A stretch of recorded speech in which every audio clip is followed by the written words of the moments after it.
one of my first MCing gigs was actually for our Year 12 formal. Let's take a guess. But I think you did pretty well. I bombed out. I completely bombed out, and I never wanted to get in front of a stage ever again. 9 out of 10 MCs, flat out shit. Seriously? Like, that many? Yeah, and he said there's a high percentage of them are shit, and I'm at this point where I do agree with him. I'd say it's more like 7, 8. Yeah, right. But there's a high percentage that just are very subpar. The DJ was playing this off YouTube, not YouTube music, YouTube video. So I was watching this DJ mute the audio during the ad, wait for the ad to finish, then press play. Hello and welcome back to another episode of the Rice and Mike's podcast. I'm your host, Tuan Nguyen, and today I'm joined by another Nguyen. It's Terence Nguyen. Hey guys. Terence, welcome to the show. How are you going? I'm super excited to be on this podcast. It's been a long time since I've been behind a mic like this, and it's nice to be in this room with you today, Tuan.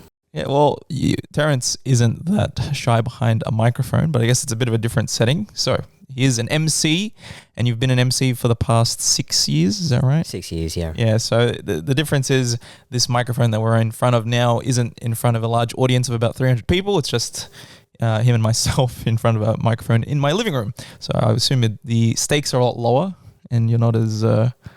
I don't know. Was there less pressure on you this time? You can edit. I can edit things out. I think the funny thing is, and I'll get stuck right into it actually, is when everyone asks me, Terence, you seem so confident behind the microphone. The truth is I'm always nervous. Really? Every single time without fail. There's never been a time where I haven't been nervous, whether it be in a setting like this, because in my mind I'm thinking I've got to make sure that this is valuable for the people that are listening on the other side, whether it be in front of 1 or 2 people or a large audience, the nerves are always there, but it's just the fact that I've done it so many times. I've done the reps, and so me getting over it, I get over it a lot quicker. But I do have a few strategies that I always keep in mind before I get into a podcast. Even when I was in the car, I would just like take a few deep breaths. Box breathing. Just think about, okay, how am I going to serve this audience that's going to listen to this podcast, and make sure that I'm not fluffing too much, right? Because even when I tend to listen to podcasts, I sort of tune out when people fluff out about stuff that's not really relevant. Not to say that there aren't going to be things that we aren't going to talk about generally. That's a little bit of fluff, but I want to provide as much value as possible. So I want to first of all give my gratitude and thanks to you for having me on this podcast. And I really hope that whoever's listening or watching to this podcast gets a lot out of our conversation today. Yeah, and it is quite relevant to myself because I have, as you've listened to some previous episodes, I did MC my friend or my co-host's wedding, Nathan, and I had a really fun time with it. And I was like, maybe this is my other calling. So my wedding is coming up as well. So there's probably a few things, thanks, that I got to consider in terms of what to look for in an MC, which we'll dive into a bit later. And also I need to mention that because there's 2 boxes of Hennessy and vodka sitting right behind camera. And I'm just clarifying to Terence that I'm not an alcoholic. I'm actually just slowly stocking up for my wedding. So just slowly buying things when I see things on sale. No judgment. Totally makes sense. If you have an Asian wedding, that stuff is standard. So I'm used to seeing that every week. A lot of Hennessy that I got to get. Now it's a Martell I got to get next. So I got to mix it up with both of them. Look, you're doing the smart thing. You're thinking in advance. I like that. Still about a year away. Well, less than a year now. It's like 10 months. Feb next year. It will creep on you faster than you think. I know. It's coming a lot quicker. But let's dive into it. When I was doing some research on you, I actually did notice you had an IMDb page. Wait, are you an actor? Like what happened to you? Yes, I am an actor, and that's something I guess I've only been as long as I've been an MC. And so how did that sort of start? COVID. I think when all of us were sitting on our hands wondering when it was all going to blow over, I was sort of sitting and having my mid to late quarter life crisis, thinking to myself, do I really want to be doing what I'm currently doing, which was at the time, I was in banking, working for ANZ. And I said, no. I said, when I come out of this situation, I actually want to be able to do something and pursue something different. And so during that time, I actually took it upon myself to seek out an acting coach. So we're just talking about acting for now, which was Maria and Takashi Hara from Phoenix Eye Films. Now, Maria is someone who, if you aren't familiar with, is one of the, I guess, the acting pioneers from the area, and I'm talking about like Cabramatta Fairfield. Even if not many people do know her, She has gone and fulfilled her dream of working with someone that she's wanted to her whole life, which was Jackie Chan. Damn, Jackie Chan. So when they shot a film, his last film he shot here in Sydney at the Opera House. Sounds familiar. I think I remember seeing that. I think it's had a scene where it was like parasailing down the Opera House or something like that, right? I actually haven't gone back to see the movie properly myself, but she's a martial artist in background, and she manifested and worked herself up to the point where she finally got to work with her idol, which was Jackie Chan. And she was someone that I was very fortunate enough to work with during COVID because, like her, there was not much she could do other than provide coaching online. Yeah. And I came across her program online and I said, cool, I'm just going to go for it. I've always wanted to do acting. I've grown up loving movies. I love sci-fi. I love action films, martial arts stuff, you know, even Bruce Lee stuff, typical Asian martial arts stuff. But I've always loved stories. And I've loved being able to watch and immerse myself in those stories. And I figured, why not be the person that actually helps tell those stories? And so acting was always on my list, but it always felt out of reach for me. I grew up around Cabramatta my whole life. And I don't know about you, but I don't have too many acting friends from school who've gone on to do artsy type stuff. I can't think of anyone. Exactly right. It's really hard. It's, you know, as cruel as it sounds, but it's just finance, banking, law, accounting, right? Medicine. Medicine, that too, pharmacy. But acting, no one. And even back then, I think I used to think anyone in drama class was a bit weird, a little bit kooky. Bit of a stigma, yeah. Right? And it's like, you can't make money doing that sort of stuff. But I didn't go into it pursuing money. I went into it simply because I wanted to, there was a little bit of a spark of curiosity I had for acting. And I said, why not go for it? So I built my foundation with them. So that was where I sort of my curiosity first led me. Yeah. Worked with them for a number of months until we were finally allowed to go out. And that's when I actually got to shoot a few scenes, self-tapes in front of them with their direction, learning how to read scripts, learning how to project my voice and where to look at a camera when I'm speaking. Because being in front of a camera, like a film camera, is a whole other thing. Very different compared to what we have here? Yeah. Does it feel different? Similar in a sort of way. It's like you've got to know where you're looking. Acting is a little bit different than MCing because you've got this much space to work with and you've got to be able to show emotion within this box. Right. But when you're MCing, you've got to work a whole room. Yeah. And so some ways similar, but other ways very different as well. But that's where I built my foundation. And then later I came across PYT Fairfield. So shout out to PYT Fairfield, Powerhouse Youth Theatre in Fairfield.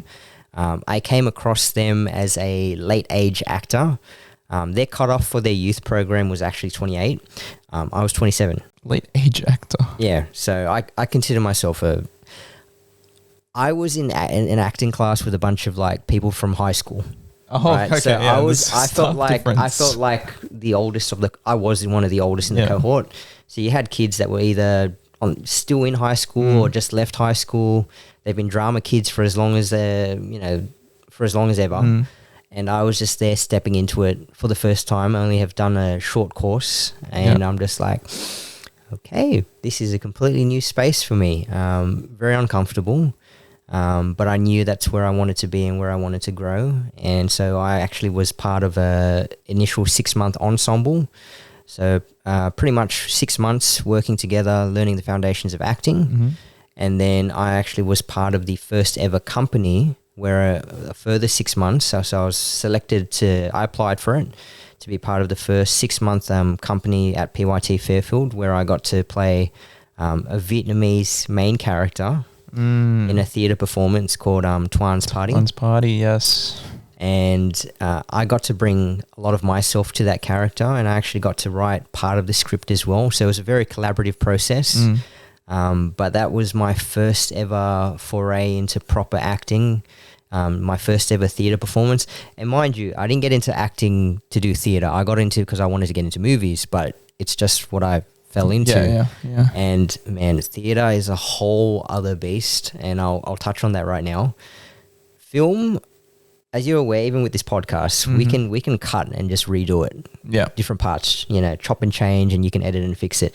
Theatre, you get one shot to get it right. Just live. It's live. You're in front of a live audience. You've got to go for about an hour, sometimes an hour and a half. Remember your lines, don't miss a beat. And if you do, hopefully your castmates are able to pick up and know where you've sort of fumbled your lines and they can improv and you improv. So it's very, very tense in terms of like remembering lines. And the funny thing is, I'm like, why am I doing this if I'm terrible at remembering lines?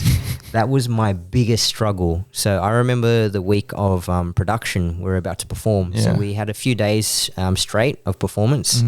But the week of, I think literally 3 days before, the lines weren't sinking in.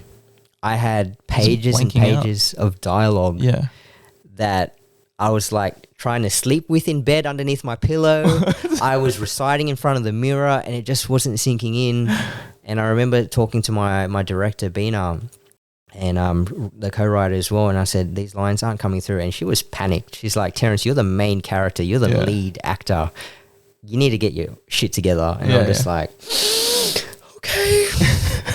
So I did all-nighters for the remaining 2 nights that I had left before our first show day.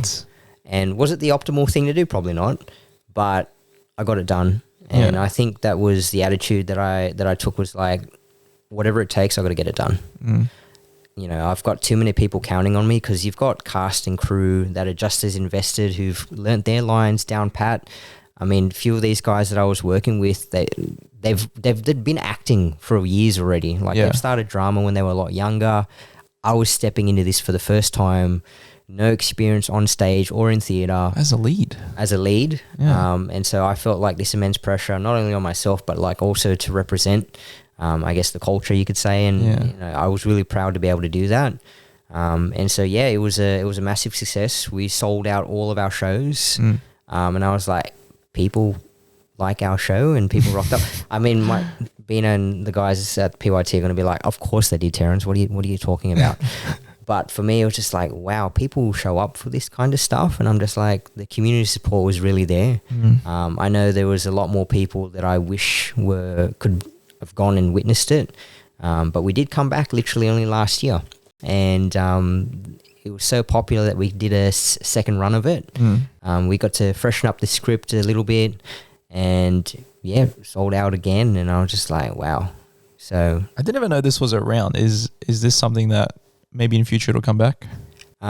Maybe. I don't know if I'm allowed to talk about this. Maybe we can, I'll talk about it, and then if we need to edit out, we will. But we've signed a contract, all the actors, we've signed a writing deal.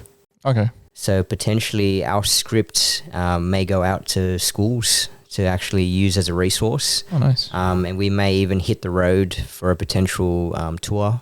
I don't know how far it will go, statewide, countrywide, I don't know.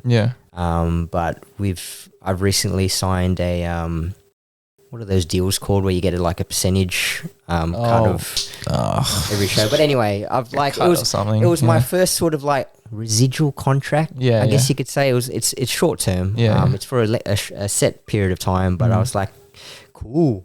I got to sign my first like contract as an actor. Was it like massive, multi-million? No, but it still felt great to know that something that I had worked on years ago could potentially be paying me residually for the next few years.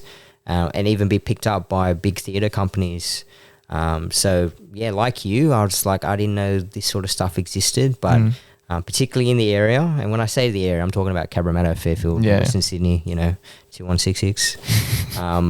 But like it exists here, and I'm hoping that I can be one of those people that can really shine a light that there is an art scene in Western Sydney, and then you don't have to go all the way to North Sydney to go like Capital Theatre. Fancy, smancy arts place to either to learn, study, or to enjoy the arts. There's a scene here, it's growing, and I think there's so much talent here that just needs a little bit of light shone on. I just don't think it's advertised enough, or maybe it's just not popping up on my algorithm. But I just don't really, I didn't even know this existed, but until I did some research, like PYT, I just didn't know that was a thing. But in regards to the play, what's that about? So the play itself, the general premise. So a lot of the writing process and inspiration was sort of driven by my director, Bina.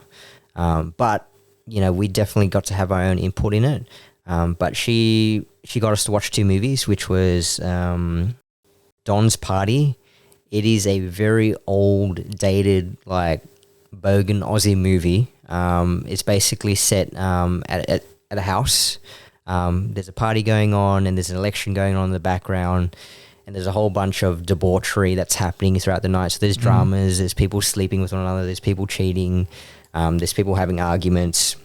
Fair bit of heavy nudity. It's a really old movie. I probably wouldn't recommend watching it.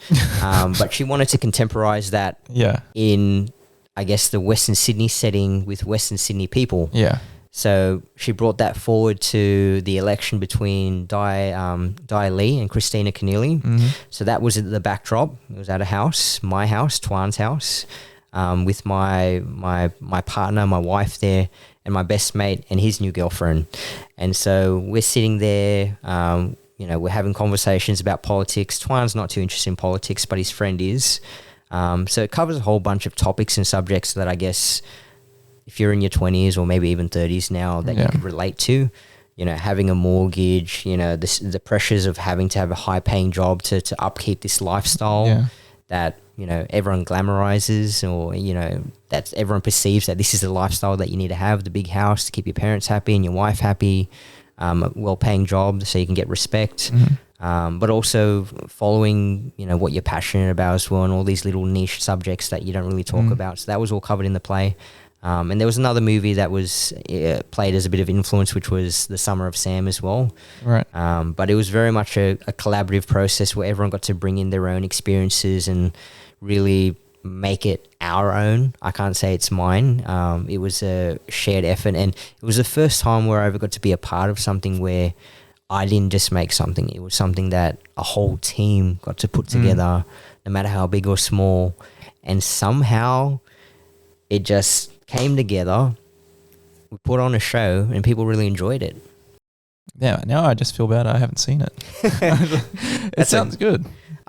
Trust me, when if the time ever does come where we get to show it again, I'd love to invite you along, and I'd love to invite more people along. But for now, no word yet, but definitely not ruling it out. Yeah, okay.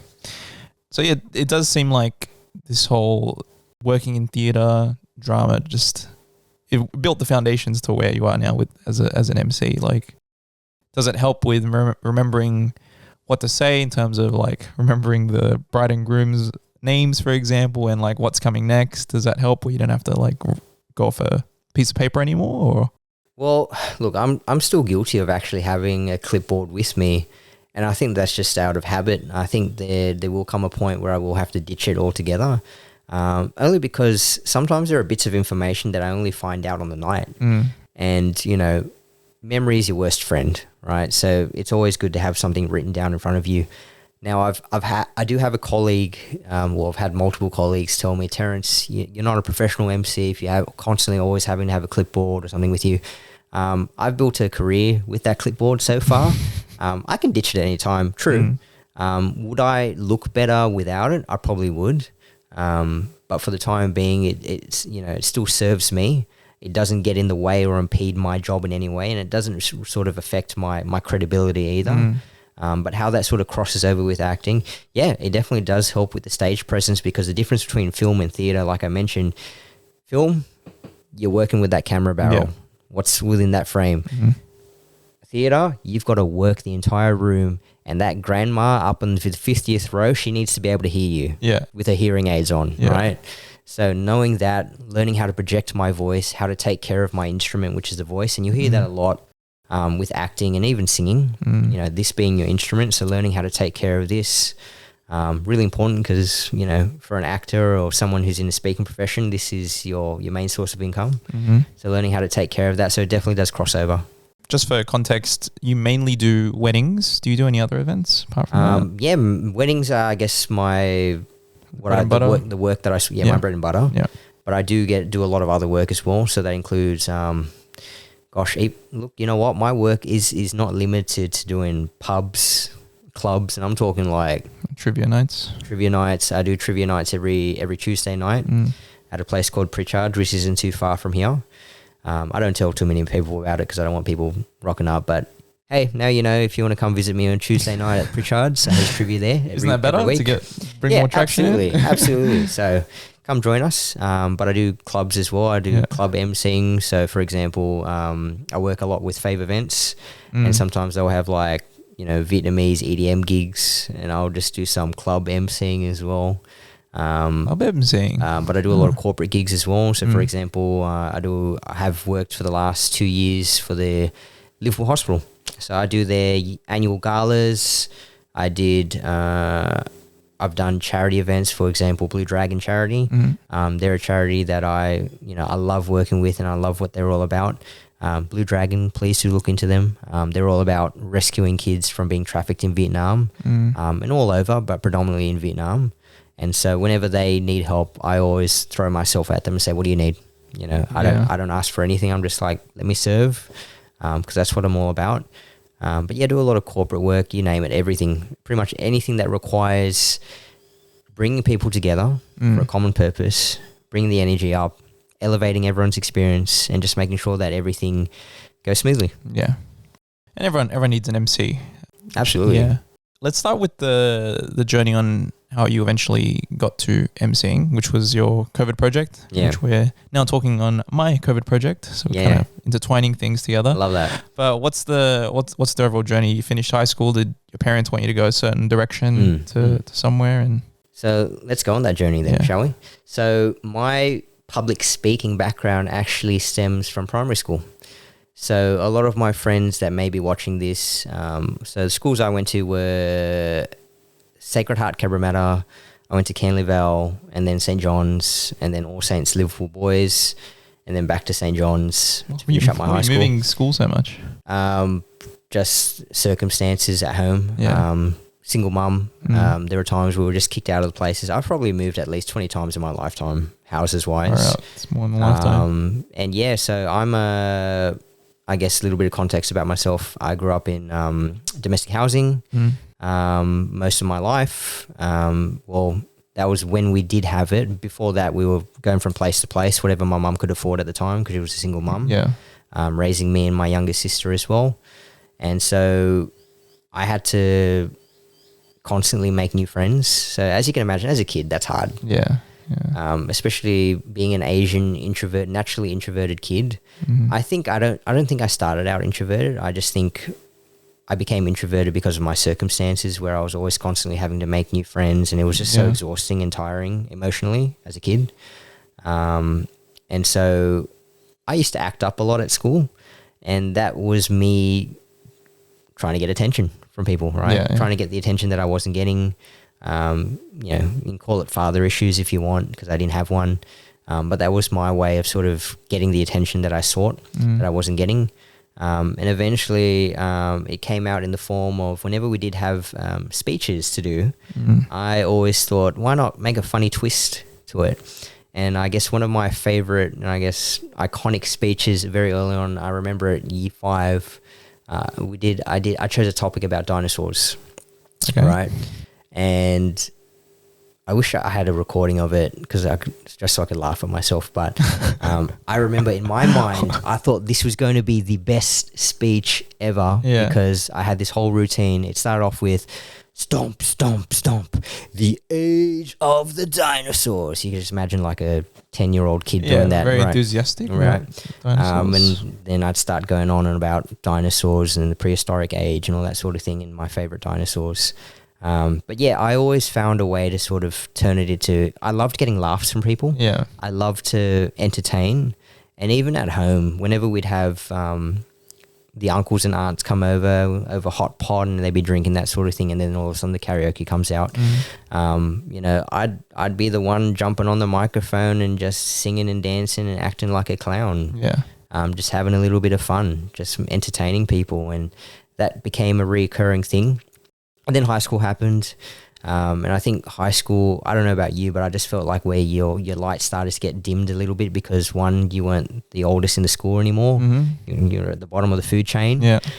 So it's like, okay, calm down. It's not all about you anymore. Yep. You're not the top dog anymore. And, then it starts to become about image. It's like you care about how people perceive you at school. That's right, yes. You're mindful of the people that you hang around as well. So some of that sort of dimmed down. And then I still really enjoyed doing speeches and public speaking in school, but I was always so nervous. And one of my first MCing gigs was actually for our Year 12 formal. And, oh, damn.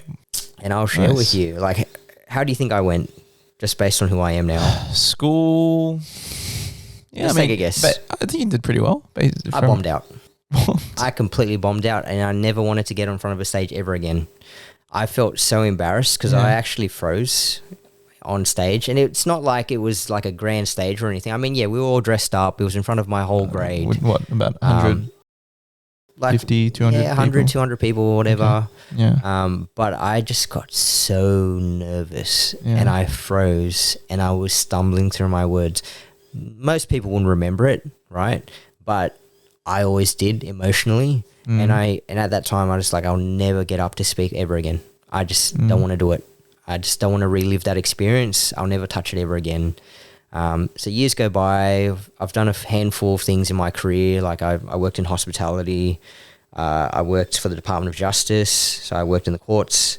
I worked for UFC gym. I went and worked at the banks, and then I've landed where I am now.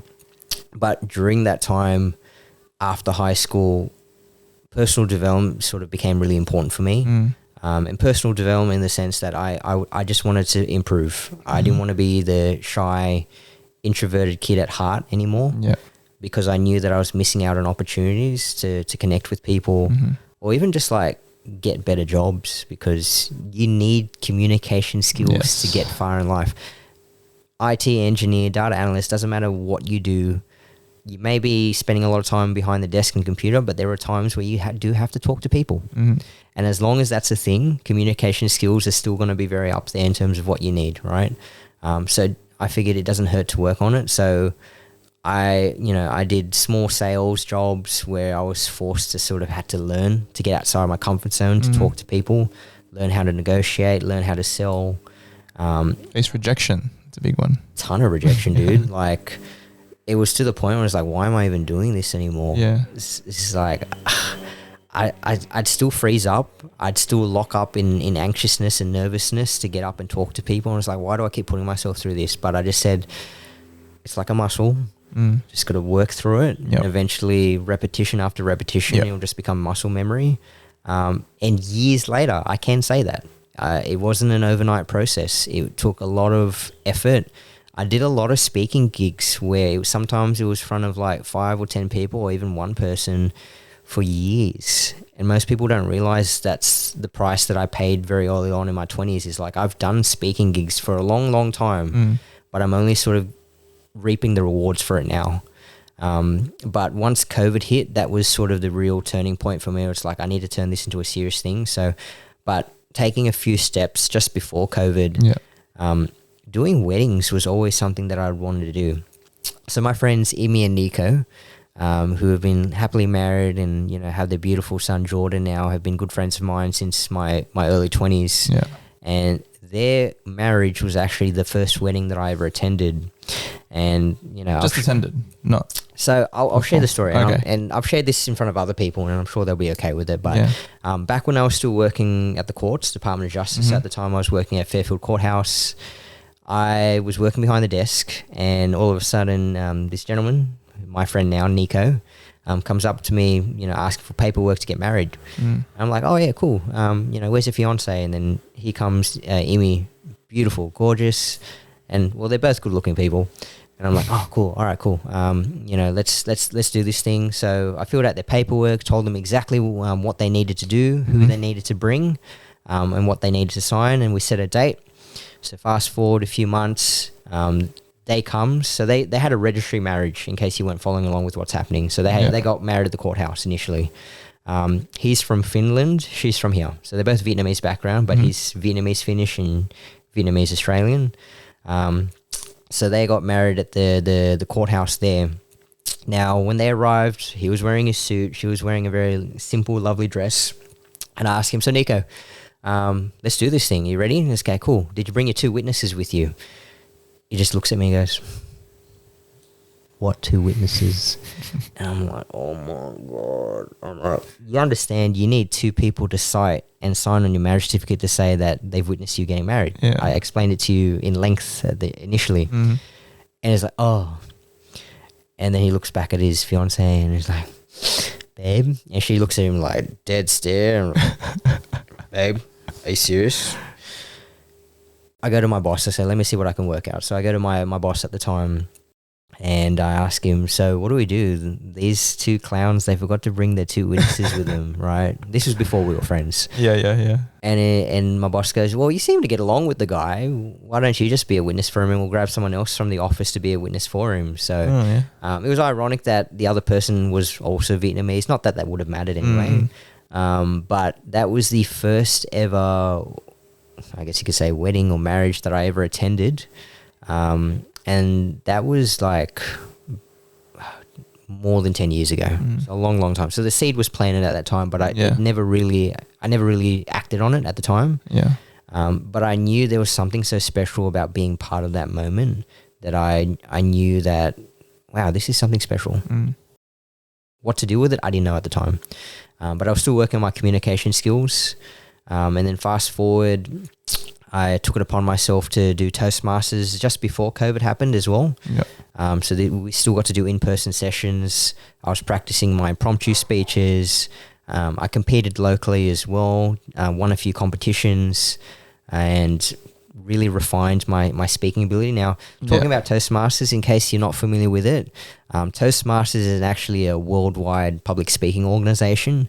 And generally they have clubs pretty much everywhere around the world. So I went to Cabrevale Diggers, actually has what's now called Cabrevale Resort.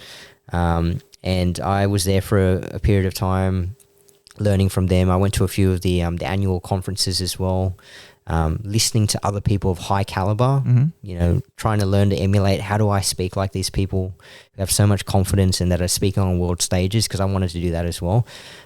I just knew that I wanted to get paid to speak because, to be honest with you, I'm not very good at many things. I didn't go to university. I don't have a degree backing me or any of that sort of thing. Yeah, I mean, that's probably a better thing because now you don't have HECS Funny enough, I still do have a little bit because I went to college for a month, but that's when I quickly realized it wasn't for me. Yeah. I dropped out after the first group assessment. It was like a large percentage weighting, right? Yeah. First assessment of the year, group assessment. The other three did absolutely nothing. Yeah. And I'm like, I have to put up with this for the next 5 to 6 years? Are you serious? I'm like, nah, this ain't for me. This is not. What were you doing? What was So my ATAR was abysmal, by the way. So that's why we can relate on that. Year in high school, I was having dramas at home, really impacted my grades. I couldn't focus, I couldn't study. Excuses, yeah, but it's just like it was really hard for me to study at the time. Completely bombed out. I am the first in my family to go through all of high school, all the way straight to year 12. Yep. And I felt that pressure to be the first to go to university as well. So I took whatever the lowest thing that I could get into, which was social sciences at what was formerly known as UWS at Westmead. College. So UWS at Westmead, so social sciences, and the plan was to get into law, because that's my mum's working background as well. And I thought, you know, I felt some affinity with wanting to help people who were in trouble with the law, but I got out of that, and you know, that's a story for another day. Okay, yeah. But the other roles you were doing as well. So you did, the Courthouse. Yeah. So in terms of that marriage that you attended, so I'll go back to that story. What was your role in there? Like, because you had me thinking you were like a celebrant for a second. So no, I was just a witness. I was just a random guy that was working there that had me a witness. So what were you doing in terms of your job in general? I was a court clerk, so I was court monitor and a court clerk, so stuff. Admin work. Yeah. But I worked in all different jurisdictions. Yeah. So, for example, I worked in the local, drug, kids, family court, district court. So I really got to expand my knowledge in that space. So even though I dropped out of college, the reason why I went to work in the courts because I still thought I wanted to go and study law. So I figured if I can't get my foot in the door by actually studying yet, how about I actually get into the courts and actually learn about how the system works? So I did that for a number of years. But to go back to that story with my friend, I signed on their marriage papers, and then we've been friends ever since. And that's what sparked that curiosity about doing weddings. Did Toastmasters, so refined my public speaking there. And eventually I said to myself, okay, I've always known that to really sort of accelerate where you are in life, it doesn't help to have someone who's more experienced than you are teaching you the ropes, so in the form of a mentor. So I figured, who's the best Sydney MC that I could reach out to? And at the time for me, who I came across was a gentleman by the name of Jeremiah Hartman. And he's a very good friend of mine, and he's the reason why I got into it. So I have to give pretty much all credit to him. But I reached out to him via Instagram DMs prior to COVID, and I said, hey, I've always been curious about becoming a MC. I'd love to sit down with you over coffee and pick your brain if you would afford me the time. And he was gracious enough to do that, where I got to meet his wife as well. At the time, he already had someone that he was mentoring, and he said to me pretty bluntly that his plate was already full. Yep. But he could see that I was very passionate, and the desire for me to want to do this was really there. So we kept in touch, and eventually got to a point where I was asking him so many questions about so many things. I said, all right, cool. Come work with me. Come watch me work at a wedding. You watch me do what I do best. Take notes, and eventually I worked under him for a little while. So as soon as we got out of COVID, I worked under him for a little short while.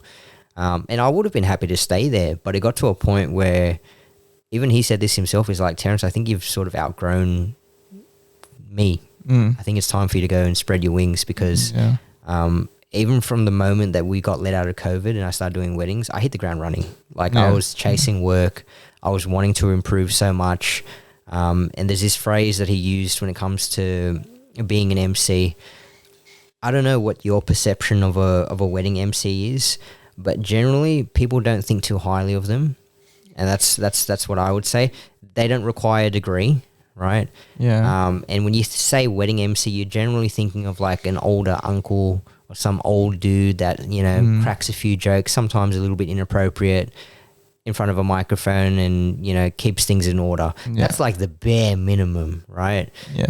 But he said to me, your job as an MC is to violate people's expectations. Sounds extreme. I know. I remember. Violate expectations. When I heard that for the first time, I was like, yo, violate? What do you mean? But what he means by violate expectations is like, people have a very low standard for what they expect from MCs. Right. And I consider him to be up there. He's been doing it for many, many, many years.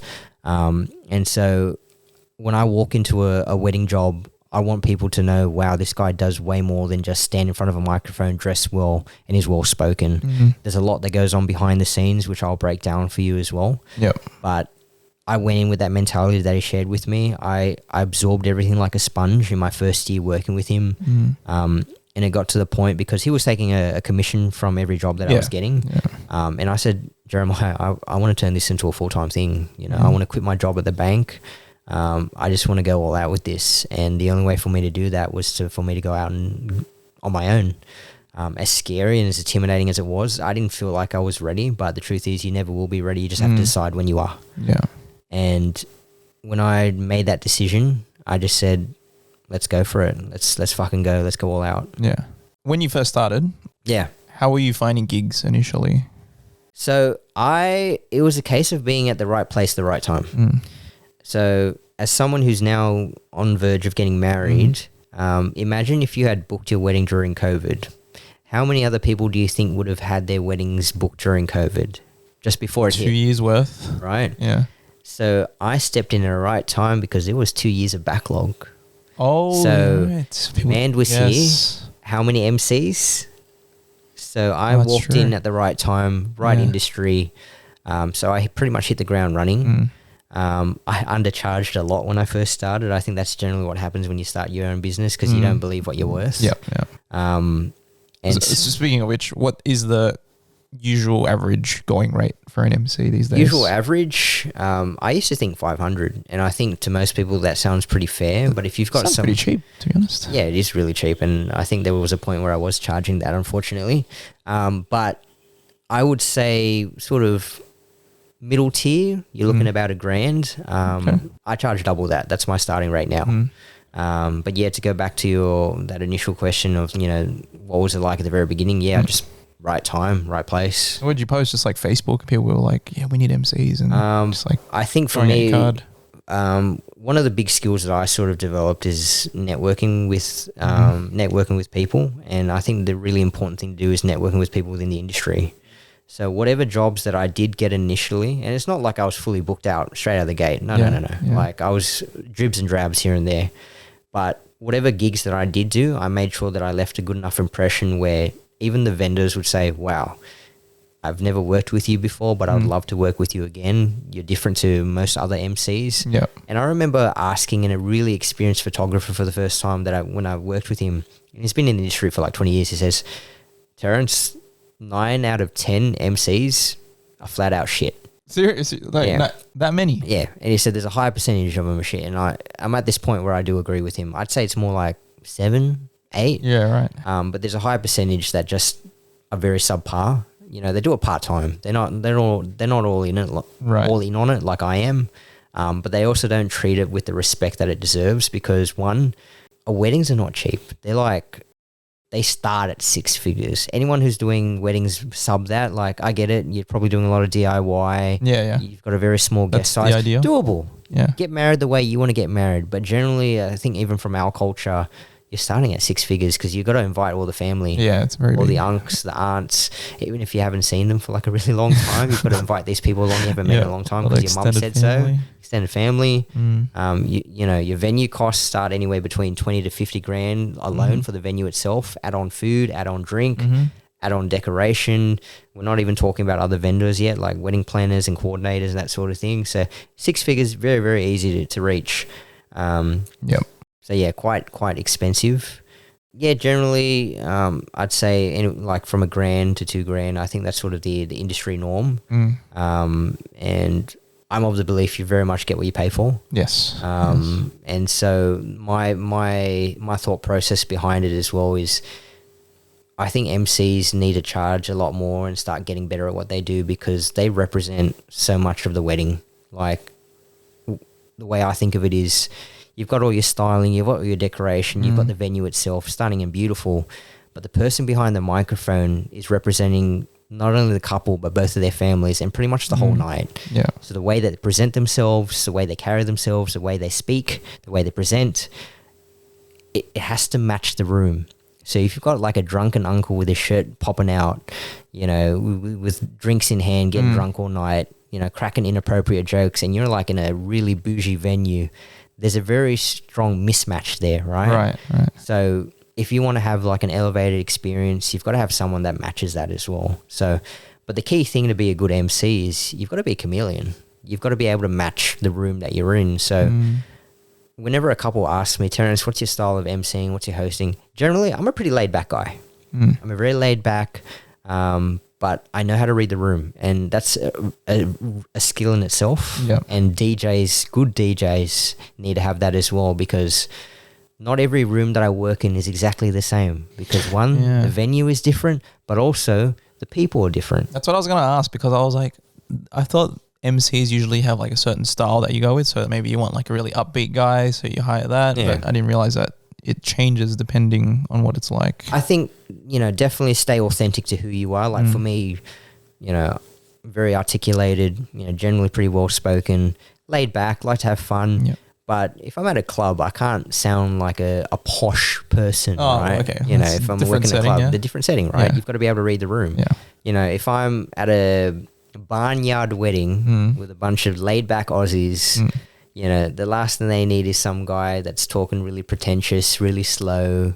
I've got to bring things up. I've got to bring the room energy up. You know, crack a few jokes, because the thing I love about, you know, Aussie weddings, I'm talking about like Caucasian Aussie weddings, is very relaxed. They can, you know, you can take a couple digs at a few people in the audience and they won't take offense to it. You can't do that at an Asian wedding, right? Yeah, depends on, but usually no. Yeah. So the mark of a good MC, they know how to read the room, and they know how to play to their own strengths, stay authentic to themselves, but they know how to amplify themselves when the time is required.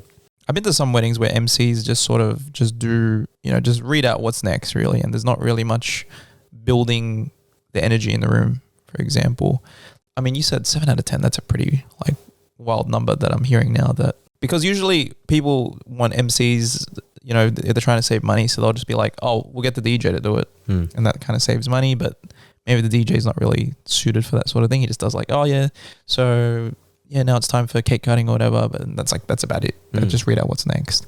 What's the difference between like the key differences between like a bad MC versus a good MC? Like, what would you just notice straight out the bat? So I think if we're talking about communication as well, because it's a big part of being a good MC, I don't know who came up with the number, but let's just for conversation's sake that 90% of communication is nonverbal. Yeah. It's not what you say, but how you say it and how you carry yourself and present yourself. So before you even walk in the room, dress appropriately. If you're walking into a work meeting, you dress corporate businessy, you're there to do work, right? If you walk into a wedding, dress like you're going to a wedding, not chinos and a polo shirt, or like suit jacket, tie, bow tie, bare minimum. Is that not what people always wear as an MC? No. Seriously, people dress in casual. Yeah. I mean, look, if you're doing a beachside wedding, which I've done, obviously it's a little bit more relaxed. Yeah. You can go without the tie because you're on a beach. Yeah. But generally when you're at a wedding, there have been times where I've, spot people who are just not wearing ties or bow ties or a suit jacket, and they're wearing chino pants and they're wearing sneakers. Oh man. They do like a hybrid, like smart casual type thing, but it's like, no, it's a wedding. Yeah. This couple's forked out so much money for a nice place, all this nice food, nice venue, and you're not dressed to look the part. And I think that's the important thing, because how you dress and present yourself speaks more about you than what you say. Because people make an instant impression about you in less than a second, right? They will zone out if they spot, oh, this guy doesn't take himself seriously. Seriously. Yeah. So how you dress, how you smell, even as well. Like if you're greeting, I find myself greeting people at the door quite often. Okay. So I get there early. I'll greet people. How you smell? I'll get compliments about, wow, you smell really nice. What are you wearing? Dress the part, smell the part, look the part. All right. And then, people will tend to listen to you a lot more. But like I said, read the room. 90% of communication is non-verbal. People buy into that, right? So if you look the part, they automatically, okay, this guy's, he's got the authority, he's got the microphone, he deserves it. Because working the microphone, it's a privilege, not a right. You've got to earn that privilege, right? You can talk about it like a license, but it is. You've got to build that license and earn that license to be able to get up and speak in front of an audience. I understand when there are budget constraints and you think that having a really confident family member or friend get up and do the MCing for you, but my take on it, one, it takes away from that person's ability to actually be present and enjoy the night with you. Yeah. Especially if it's a relative. Like I wouldn't want to have like my brother or sister getting up to MC and, taking away from the day of enjoying the wedding with me. Yeah. But having said that, I did enjoy MCing my friend's wedding. You're the exception. You're the exception, which is great. I had a lot of fun with it. And it's fantastic that you had that opportunity as well. And if I didn't get opportunities like that as well, I probably wouldn't have gotten as far as I am either. But more often than not, that's why you have a professional, someone who actually makes it their main goal to get up and speak, who works on their craft, treats it seriously, and just doesn't do it casually. It's like, I get up here and there. I've met some professional MCs that are incredibly arrogant and they make it all about themselves when they speak in front of the microphone. Oh, I know. That's what I read. Like that was like the first thing when I was like, tips to be MC, and it's like, it's not about you, it's about the couple. So don't put yourself up. And even a step further from that, it's about the people in the room, because you've got to remember some of these people have flown, crossed borders to be at this wedding. They've dropped work. They've had to drop off their kids and get someone to take care of them to attend this one event that you're going to have once in your life, touch wood, right? And so making sure that you're respecting their time as well is really important. So having that cognitive recognition of, okay, I've got to take care of my couple, but also the people in this room. And whether you're sitting at table number 20 or table number 1, making everyone feel connected. And that takes time to build that skill set of being able to read that and being able to bring all those people together. It's not impossible. I know I make it sound a little bit daunting, but it just takes time and practice. And like I said, I've been doing this for over 10 years, public speaking, even longer, primary school even, right? But, I've been working on it intensely for at least the last 10 years. I feel like going back to your other point about authority, because I feel like having a clipboard, I don't think it really takes away that you don't know what you're doing compared to an MC that maybe just carries everything on their phone, or they just sort of memorize things. I don't see the big deal with having a clipboard. Oh, there's no. For me, I don't see it as a really big deal. I mean, does it look a little bit less aesthetic when you're getting photos taken of you and that sort of thing? But again, I don't make it about me. Yeah. You know, I could care less. It's about making sure that everyone in the room is taken care of and that I'm representing the couple and their family as well. And I've never had someone say to me that clipboard is in the way of that, right? Yeah. So, but it will get to a point where I, will need to ditch it as well. But that's just like a next level progression sort of thing for me, right? But as a celebrant, you kind of do need to have something to read off, like a little iPad or phone anyway. Yeah, so I've read. Yeah, for sure. Where are you doing your course? I'm doing it through an organisation called Rose Training. Oh, I saw that one. Yeah. Oh, so I'm doing it through them. I'm pretty much almost done. Any good? Enjoying the course? Okay. Studying, man. Like I said, I've never been much of a one to study, but I'm doing it for my couples, and I'm doing it because it just makes sense. And my mentor Jeremiah has even been like nudging me, said, "Terence, just get it done." I'm like, okay, I'll get it done. So yeah. How long have you been doing that for? Honestly, for about a year on and off, and I've extended it once so far. Yeah. Because the truth of the matter is, like, I've put it off for a long time. Because one, there's a higher onus on you as well, because there's legalities behind it. There's actual consequences. With MCing, it's highly unregulated, and there are no consequences other than for the couple themselves. Yep. But guess what? If you're an unprofessional MC and you screw up someone's wedding, no one else is going to hear about it. People may talk from that wedding itself, but generally you can go on and do another wedding, and people won't know how you did unless they read reviews. But some couples are just too nice to leave like negative reviews about bad MCs. I don't think there are MCs that inherently go out of their way to ruin people's weddings. Don't get me wrong, but I think there are a lot of MCs that just don't take the craft seriously enough. And that's why there's a perception where it's like, oh, it's just a cheap job. You can just get anyone to do it. No, you can't. And I'm here to really challenge that. And I really want to put a dent on the wedding MC industry and really change it for the better. It does sound like when you jumped into it that there was enough food for everyone to eat, so to speak, when you jumped into weddings and stuff. So did you feel like there was some financial uncertainty? Oh, absolutely. Leaving, you were doing a banking job. What were you doing there? So I was working for ANZ in banking. So I worked in, apologies, I just sort of choked on water. That's all right. So I worked in banking, ANZ, funny enough, on John Street, Cabramatta. I'd always wanted to work in Cabramatta because the lunch breaks, as you can imagine, pretty good, getting to work in Cabramatta. But I knew it wasn't my calling. But in terms of uncertainty, absolutely, I knew what I was getting myself into. I built a little bit of a buffer for myself financially before I dived in. But I knew that there were always going to be periods where there were ups and downs for sure. But I always had family that I could lean on for support. And it's tough, dude. I think doing anything freelance or anything for yourself, working for yourself, because I'd never done it before, there's always that uncertainty, and I've just gotten uncomfortable in being in that uncertainty. And I think that's a place where people are unwilling to go, but it's led me to do some amazing, remarkable things. And it's only because I took those risks. Everyone has different risk thresholds, and I think you have to know yourself best in terms of what you can do to manage that risk. We're talking about strategies and that sort of thing. I just went all in.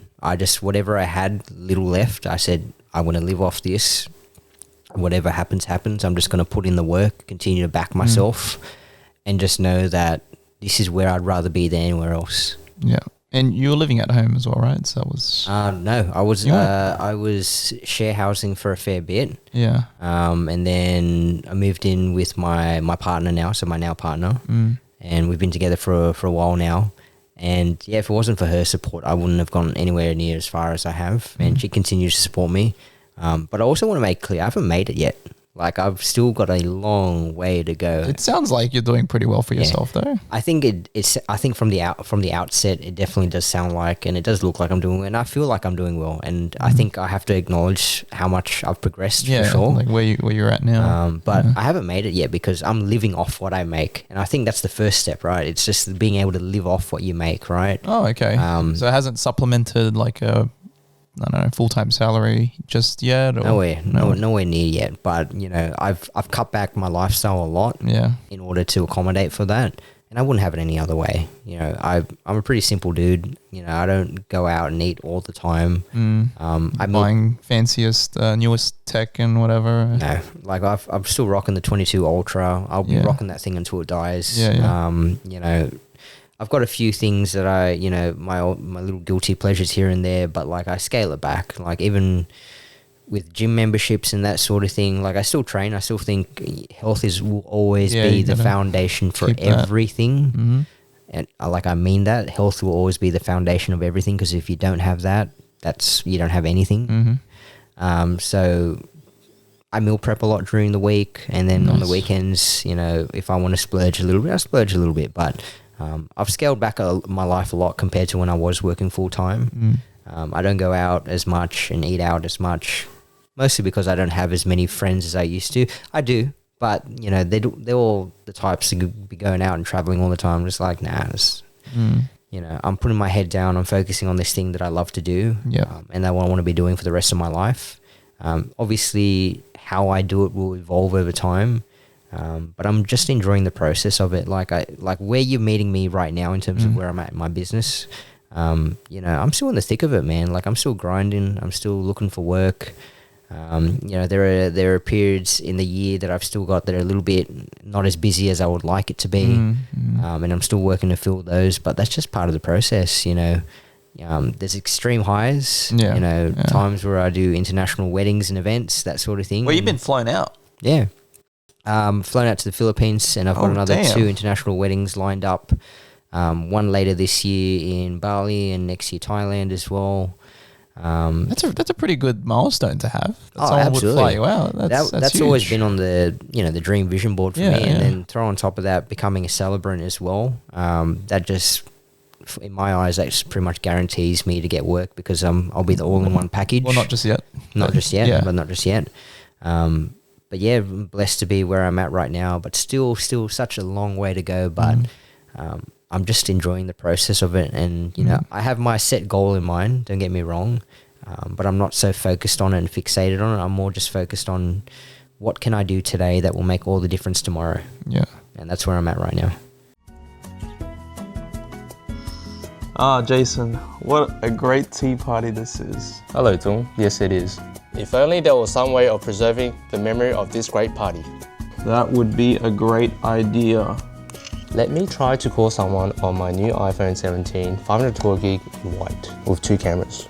Hang on, I could just contact Son of a Booth right now. That would bring the photo booth to your event using a professional DSLR camera and studio lighting. Wow, that sounds amazing. What else? Unlimited prints and sessions. A friendly booth attendant.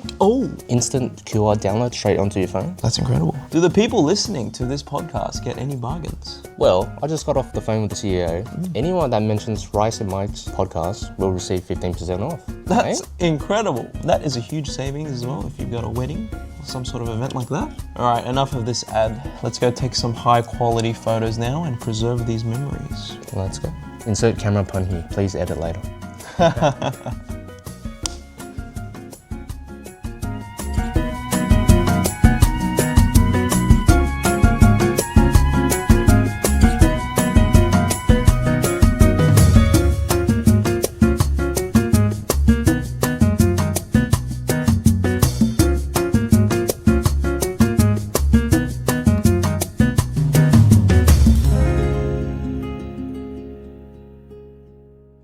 In terms of work that you're getting, is it mainly weekend work? I would presume, because of if it's mainly weddings. Bit of a mixture. Sometimes I'll get during the week stuff, random corporate stuff. I might have a business that's, hey, we're opening up this shop.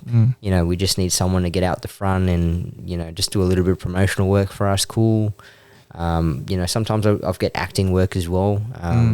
For example, I did work for a domestic violence group where I had to play a character of an abusive partner. Yeah. And that will come out of the blue, and that'll be for a number of weeks of shooting. Yeah. So really, every week is different, and Sounds like it. And I honestly wouldn't have it any other way, because I think the monotony of working a 9 to 5, it's so easy to get lulled into the comfort The of it. routine, yes. And the routine I of agree. it. But again, like understanding if you've got obligations like a mortgage, you've got kids, you've got people that are relying on you, I understand you just can't go all in. And that's why, you know, I've met mentors who just say you just have to make it a part-time thing where you've got your 9 to 5, but then you're working your 5 to 9. Yes, right? I hear that a lot. You hear that a lot. So understanding where you're at, being honest with where you're at. And if you have something like a spark of curiosity for something that you're passionate about, do that in your after hours, do that in your downtime. You know, don't spend it going out, doing unnecessary things that's not congruent with the goals that you want to achieve. So spend time doing the things that are important. I don't know, I can't remember where I was going with this. But yeah, in terms of where I'm at, you know, it's still very much a grind. Yeah. But I love the fact that every week is different, because I can't do like strict day-to-day routines. I think there are some things in my life that they're always going to be the Certain same. percentage, like, you know, Times gym in that the morning. Times that I sleep. I'm a terrible... The only reason I went to the gym this morning is because I knew I had this podcast. And if I didn't do it in the morning, I wouldn't have time to do it later. Yeah. I generally try to work out a little bit later in the day, but just had to get it done. That way I can eat whatever I want later. Yeah. But yeah, I just love being able to have variety in my life. There are things that are stable in my life, like, you know, taking care of my health, spending time with family when I sleep, and then everything else sort of gets worked around that. Yeah, nice. One of the things I'm curious about is, well, you have worked at ANZ and Cabra, so I assume your Vietnamese is pretty good. How good is that in terms of wedding? So to share that with you, prior to COVID, my Vietnamese was like, it was saying 100% is fluent, 0% is like non-existent. I was like 30% Vietnamese fluency. The reason why I've been able to do Vietnamese weddings is because I've been studying and learning Vietnamese for the last 4 or 5 years with a teacher online, doing classes 3 to 5 times a week. Oh, wow. So what sparked that was, one, I have the last name Nguyen. I'm always going to get asked, Terence, can you speak Vietnamese at weddings? And for the first year or two, I was knocking them back because I was being upfront and saying, look, my Vietnamese isn't that great. Yeah. But then I got thrown, well, not thrown, but one MC kindly gave me a wedding that he became suddenly unavailable for. And they needed Vietnamese. And I was honest with them. I said, look, Vietnamese isn't my first language. I'm not 100% fluent. Yeah. But what I can do is I can put together a very basic, simple script, and I'll read off that just so that people understand what's going on throughout the night. I did that. How well did I do it? Probably not the best. And at that time, as soon as I was done with that wedding, everything else I did fine. As an MC, I did my job. You know, everyone had a fantastic time. The night went the way that it should. But in terms of the Vietnamese side of things, and I guess now talking about that cultural aspect of it, did I feel like I did justice to the relatives at that family? No. And after that, I sat with myself and I thought to myself, I don't think I ever want to do this again. Same thing, that high school experience of, you know, hosting the formal. Yeah. But part of me said, this is your opportunity to finally learn the language properly, because even though my mum speaks fluent Vietnamese, for whatever reason, she just chose not to teach it to me growing up. And that's actually something that's included in Tuan's party, a part of that character as well. Yep. And I think that's something that's shared among a lot of Vietnamese Australians that are born here as well. Some of you may not speak it much at home. Some of you may speak it a lot because you're forced to by mum, which is great, but my mum didn't force it on me. So I grew up in Cabra not being able to speak much Viet. So you can imagine how that might feel, especially when you're going to a restaurant, you've got aunties asking you, you know, what do you want to order? And you're replying to her, can I have number 3 on the menu, right? And I felt a lot of shame. Special combination, right? And for me personally, I always felt so much shame around that. But I knew after that wedding that I didn't want it to be something that held me back anymore, and I really wanted to work on it, not only for the culture, but just for myself as well, because even if it takes me 20 years to become fluent, I'll put in the work. So I have been for the last 3 to 5 years. My fluency has gotten a lot better, to the point where I can absolutely do basic Vietnamese translations at weddings. So keeping your guests informed of what's happening throughout the night in Vietnamese. Yeah. My accent's more of a southern dialect. My teacher's northern, but she knows the difference between the two. Yeah. But, you know, I sat down actually with my Vietnamese teacher just last week. I record my weddings. And so as painful it is for me to sit there and watch me speak, I sat there with her and she reviewed my Vietnamese from start to finish, from the start of the wedding to the very end of it. We went through everything from pronunciations to, you know, whether it's a little off or not. Yeah. Too fast, too slow. So I'm always constantly reviewing it to her because it's really important to me. And it's the only way that I've been able to speak Vietnamese at weddings. But I've always been upfront with my couples to say that it's not my first language. But, you know, as a result, I go into Cabra and I feel so much more comfortable just talking to the aunties. Not quite 100% fluent yet. I'd say it's more... better than the average. Yeah. I'd say it's more like 60, 70% now, having a conversation. But, yeah, I've just been enjoying the process. And funny enough, I haven't even been back to Vietnam yet. When was the last time?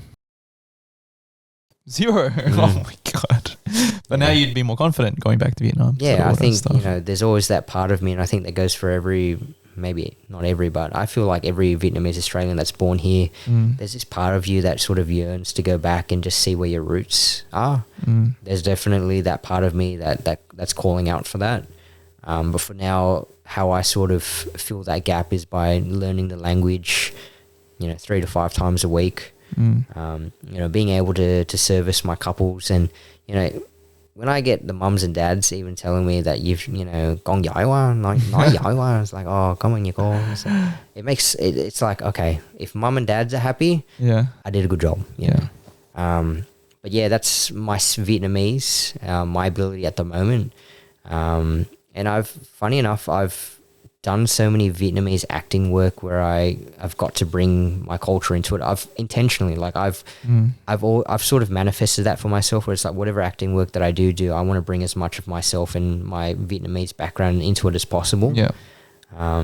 Just so I can get as close to it as possible. So I've been able to do that, thankfully, through weddings. So I love that I've been able to do that for myself, and I know that, you know, the generations that come after me, the culture is not going to die with me, thankfully. You know, I want to pass that on. Yeah.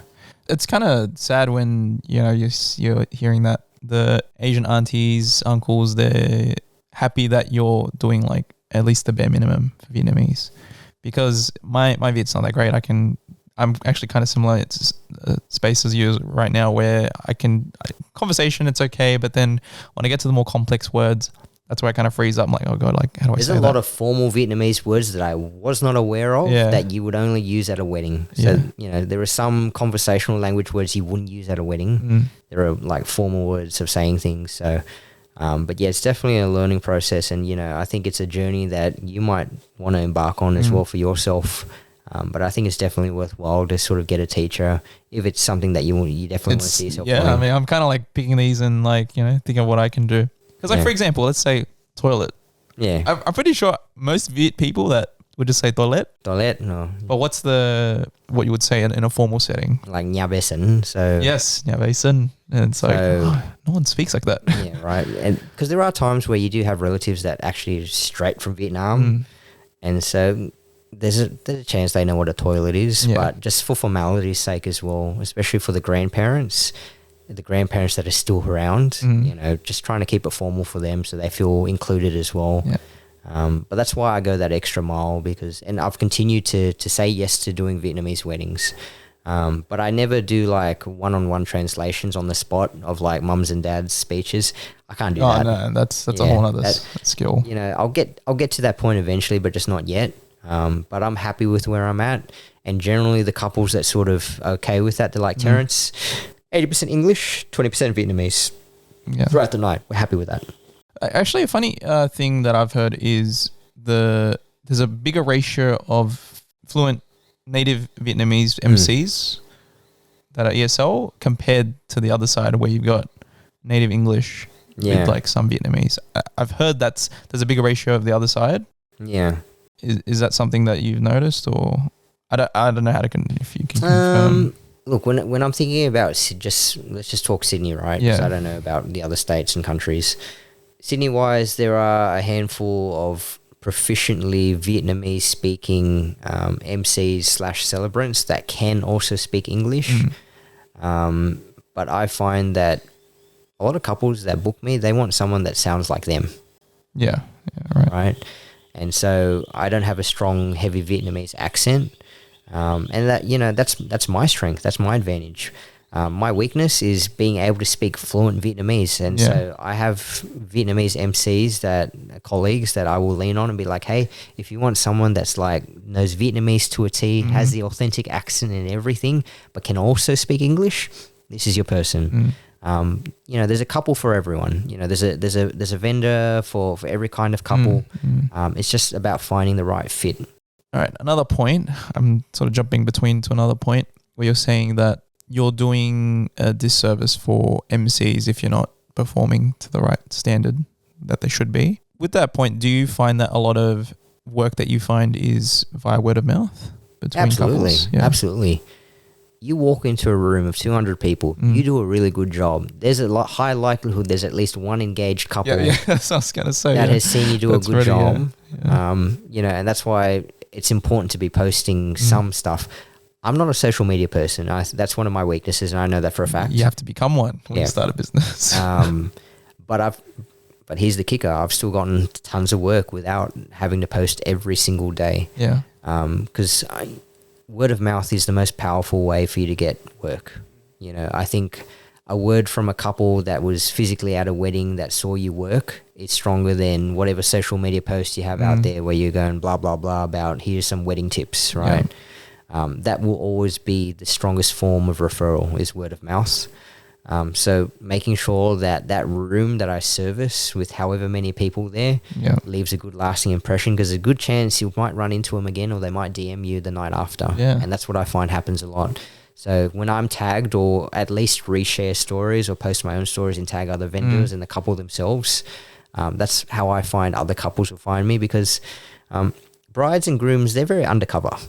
Yeah. A lot of my couples, they aren't flaunting on social media. Their accounts are private. They have very limited followers. Some of them don't even post at all, right? But some of them have been my, highest paying, best clients simply because they did the homework and did the research. And like we're pretty savvy with that stuff. Yeah. But also being an MC is very niche. So it's very... Is there actually that small of a market? Like how many would you say are in... Good ones. Yeah. Good ones, right? There are some MCs that haven't posted for like years and they're still getting work. So that says something, right? So the market is still small enough where there is a lot of work and a lot of potential there. But it's about how you differentiate yourself in the marketplace as well. Like for me, I promote myself as a very sort of like high-end MC, if you want to put it that way. Because I value my work and I value the standard of my work. You shouldn't be undercutting or underselling yourself. And so I want to work with couples that, of the same sort of mindset. Well, with, other MCs in the area, how do you price yourself in a way where you're not undercutting other MCs? I think I generally, with the MCs that I have built relationships with, from time to time we have chats and conversations with them. But I'm at a point now where... I know this sounds going to sound kind of crazy, but I want to get to a point where I charge 10 grand for a wedding. 10 grand? Yeah. That's 5x. Yeah. Are there, do you know any that charge that amount? Like what are they? Not in Australia, but I want to be one of the first. And I'm not doing that from a place of arrogance or that sort of thing. It's just like, I want to get to a point where I'm not having to work every single weekend back to back to back. Is that what you're doing now? Yeah. Yeah. So there are times where I work Friday, Saturday, Sunday. Sometimes it's just reception. Well, for the time being, it's receptions only. But I want to be a bit more selective with the work that I do.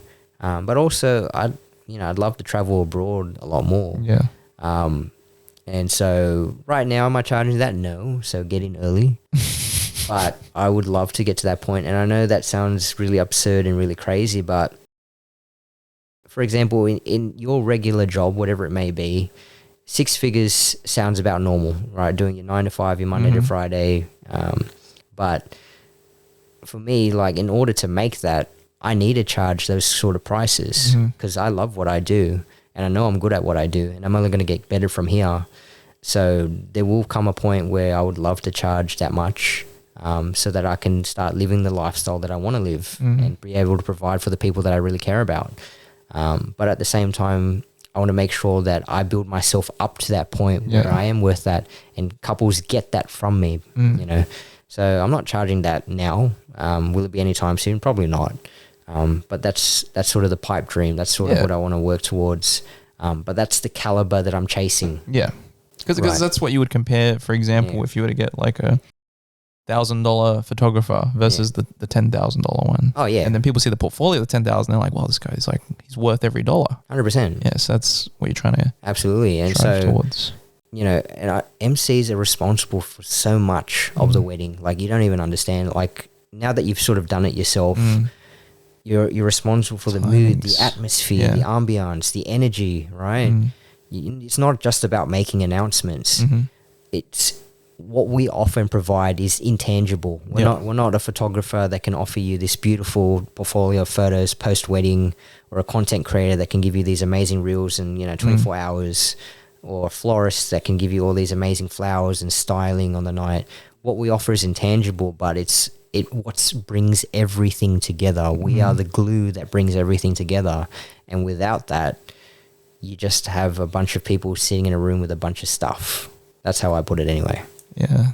The timing is especially important because when I spoke to the vendors on the night, they were like, oh, it's your first time MCing. And I'm like, yeah. And they're like, okay, well, pretty much what you need to remember importantly is just notifying the vendors in advance when something's happening. Like, go to the photographer, 5 minutes, they're going to enter or whatever. They're going to get in position. And that was the main thing that they were telling me. So is that actually something that some MCs don't do? Yeah. As a bare minimum? So to sort of put it to you, a lot of that job is actually coordinating. So a wedding coordinator generally is responsible for on the day being involved with the interaction between vendors and making sure that everything goes like clockwork. MCs, the not so great ones, they just think they just rock up with a microphone and their clipboard and just say what needs to be said. But a good MC, and we're talking, we're working our way from, we're not being average, we're being good to great MCs, you've got to get good at coordinating. So that means building that instant relationship with the photographers, the videographers, even the photo booth people. If you've got a live illustrator, if you've got an ice cream cart, whoever the venue coordinator is, while also making sure you're checking in on the couple themselves, managing the crowd, managing the audience, all these multiple things that are happening all at once. You've got to manage those things, and that's what generally a wedding coordinator does. But I find MCs need to be able to do that as well. And that's generally what I do. So even beforehand, I'm there an hour early, no exceptions, always 1 hour early. And during that time, that's my prep time. That's my time where I will introduce myself to all the vendors that I will be physically working with on the night. And the gist of my conversation is, hi, my name is Terence. I'm the MC for tonight. When you've got a moment, I'd love to go through the run sheet with you just to make sure we're on the same page about everything and all the timings. How that conversation will look like with the DJ. Hey DJ, let's go through all the entries in the exact order of entries. Great. So parents of the bride are coming through first. You've got their track. That track is starting at 46 seconds and then they'll be entering at 50 seconds. Fantastic. So all those little details, great. We've got all the entrances in order. We've got all the tracks lined up. Great. This is what the couple is doing for their champagne toast, for their cake cut, their first dance, their opening dance floor song. They want this to be played. I'll announce it and then you drop the song. This is their final closing dance floor song. Great. DJ, awesome. Venue coordinator, are you able to dim the lights down when the bride and groom are about to make their entry? I'll give you the signal to dim the lights or turn the lights back on. Photo booth people or ice cream cart, hey guys, could you please make sure that during the formalities that you guys are completely off so that guests can just focus on sitting down and paying attention to what's happening? Great, thank you. Photographer, videographer, are you happy with where the cake is positioned for that photo? Are you happy with the lighting? Did you want the lights on or did you want the lights off? There's a whole multitude of things that you need to be doing at any one time. And so now you're understanding and you guys are understanding. There's a lot more involved with great MCs. Not average, not good, great MCs. are able to actually coordinate. And this is something I spoke about a few days ago in my Instagram stories as well. But yeah, being able to coordinate is a mark of a good MC, and that's what will differentiate you from the rest. Okay, what about the flip side in terms of what makes a couple good to work with? A couple that's good to work with, I think communication has to go both ways. Like even beforehand, a lot of the heavy lifting is done before the actual wedding day itself. So I've gotten names from the couple of their parents, but more importantly, the names that they want to be announced as. So as you know, Vietnamese is usually last name first and then first name. Yeah. You know, is it younger brothers or older sisters, whatever it may be, because there's a way to say it in Vietnamese as well. So getting all that information, bridesmaids, groomsmen names, the order of entries, even details about the couple themselves. I send them a pre-wedding checklist to fill out from the moment they book me. And I always encourage them to start chipping away at it the moment they get it from me. So that way they're not in a mad rush to fill it out like 1 month before their wedding date. Yeah. Most of them still do, looking at you guys that are my couples. I know. So, but I always try to encourage them to fill that out beforehand. So that's the information that they're arming me with. And I say, if you want me to be able to fulfill my role as your MC, I need this information from you. And when they understand that, then they're like, yeah, okay, we'll get this to you, Terence. Which is like a run sheet like that they're giving. And So we're not getting to the run sheet part yet. So the pre-wedding checklist is basically details about the couple, the wedding party, parents, all those minute information, so that I can personalize the night. Oh, okay. So that I don't just come off as some guy they've just hired and is just shoved in front of a microphone and starts yapping away. Like, I want to be able to actually know a little bit about the couple and their parents, their families, because it's such an intimate job. Yeah. You know, to be invited into, it's like being invited into someone's house. Yeah. You know, you've got to really show respect, but also do a little bit of homework. And so I do that homework and that little bit of research that they provide to me. And then when I do meet with them, usually by Zoom, tonight I'm actually meeting with a couple in person, because this couple, they booked me 3 years in advance. 3 years? Were they even engaged yet at the time? Yeah, I'm pretty sure they were. But they booked, I don't know what it is, but she obviously saw something in me and liked my work so much that she booked me 3 years in advance, which worked in her favor because I pretty much doubled my price since then. So she's got me at a really good rate. So, you know, happy days for her. But I know they were in the process of like building a house and all these other things. So, but I have a feeling that she's, you know, planned her wedding well far in advance. But generally, yeah, being able to coordinate is really important. Having that wedding checklist in place, and then I have a meeting to actually go through the run sheet. So yes, I actually help the couples put the run sheet together from start to finish. Generally speaking, and I know you've experienced this yourself, when you book a venue, they'll send you a draft run sheet with the basic start, meal times and finish times. Just the basic stuff. And then it's kind of up to you guys as how you want to personalize it, right? Unless you're working with a planner, right?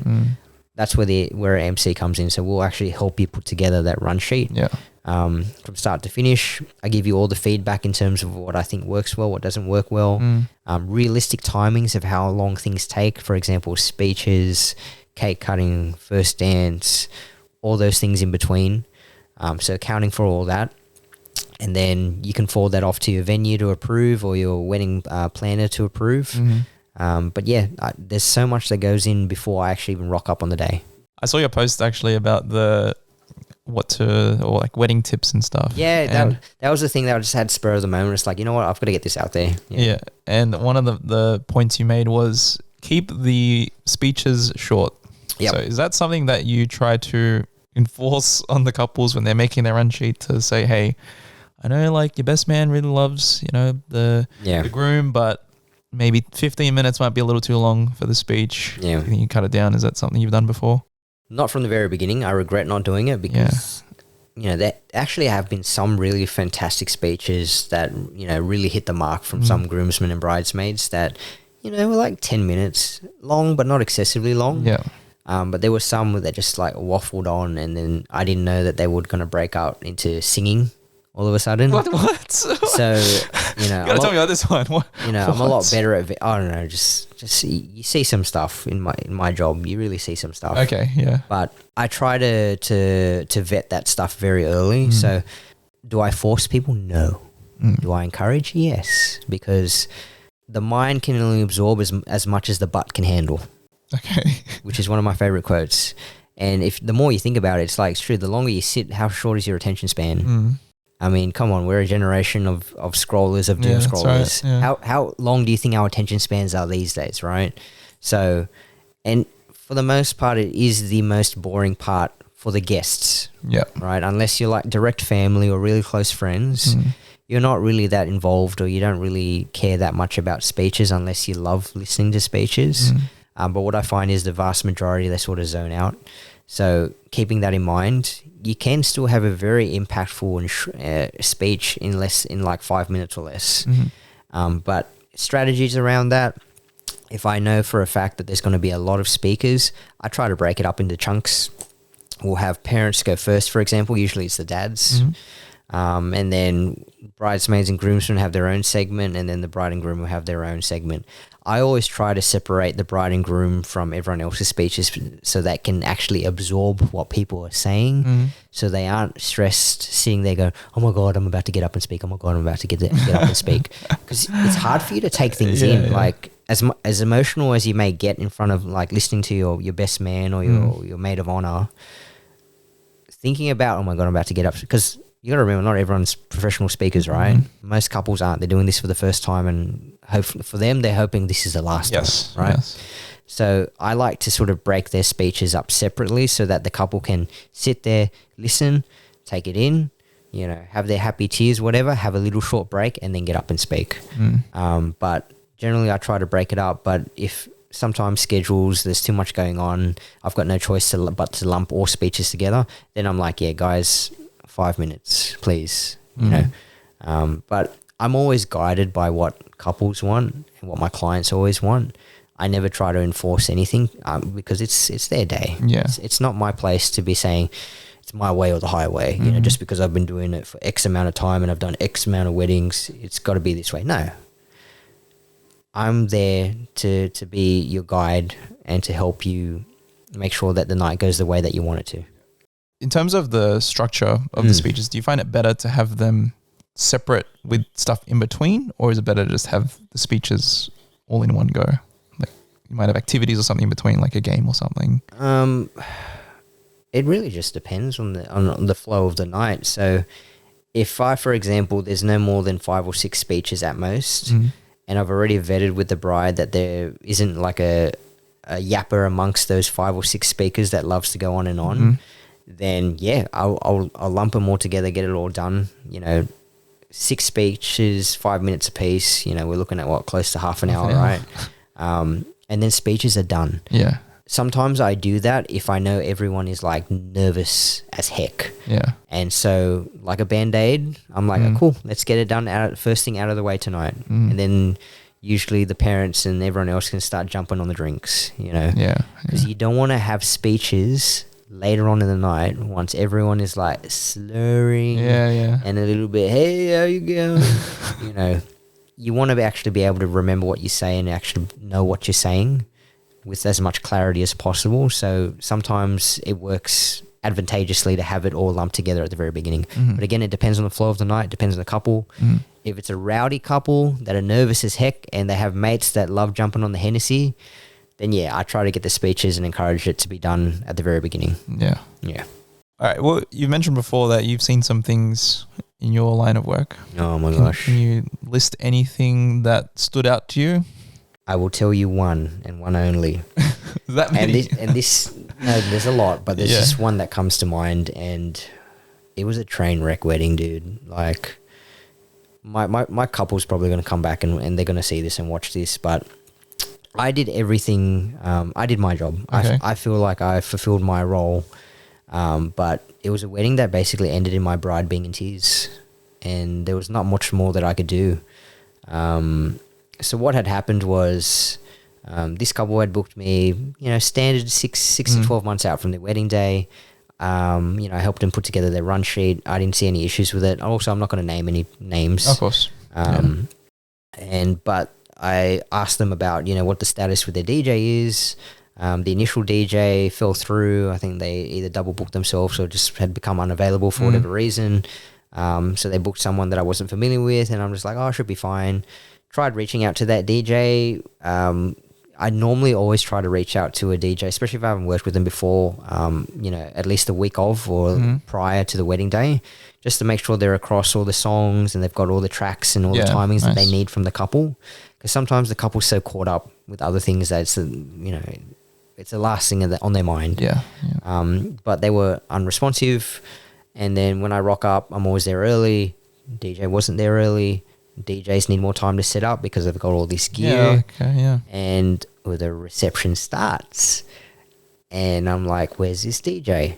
He's still not there. DJ finally turns up with a friend who I think was like their hype person or content creator. But I thought that was a bit strange. Okay. So that DJ's getting set up. I'm like, cool. Reception started. You needed to have rehearsed and like made sure everything's working beforehand, because we're going to start in like less than half an hour. So I let that DJ do what they need to do, just get set up. And I run through them. So by the way, English wasn't their first language. Okay. So there was a little bit of a language barrier, but I was pretty sure that the message got across of what I wanted, and to make sure that all the songs were in order. Entries came. Bungled them. Absolutely bungled them. So we were calling through like parents, bridesmaids, and before the bride and groom, wrong songs or didn't play at all. Oh, and what? mind you, the bride's sister was part of the bridesmaids. Yeah. And she came up to me even before the wedding had started that day and said, Terence, can you just make sure that this song is played at this time when the doors open? I'm like, yeah, of course. So I had that conversation with the DJ to canvas to make sure everything you're all good, you're ready to go. Yeah. This is my signal for when you play the track. I had to do it like 3 times, not like once. All right, guys. Technical difficulties, all good. We're going to run it back. Yeah. Second time, things happen, guys.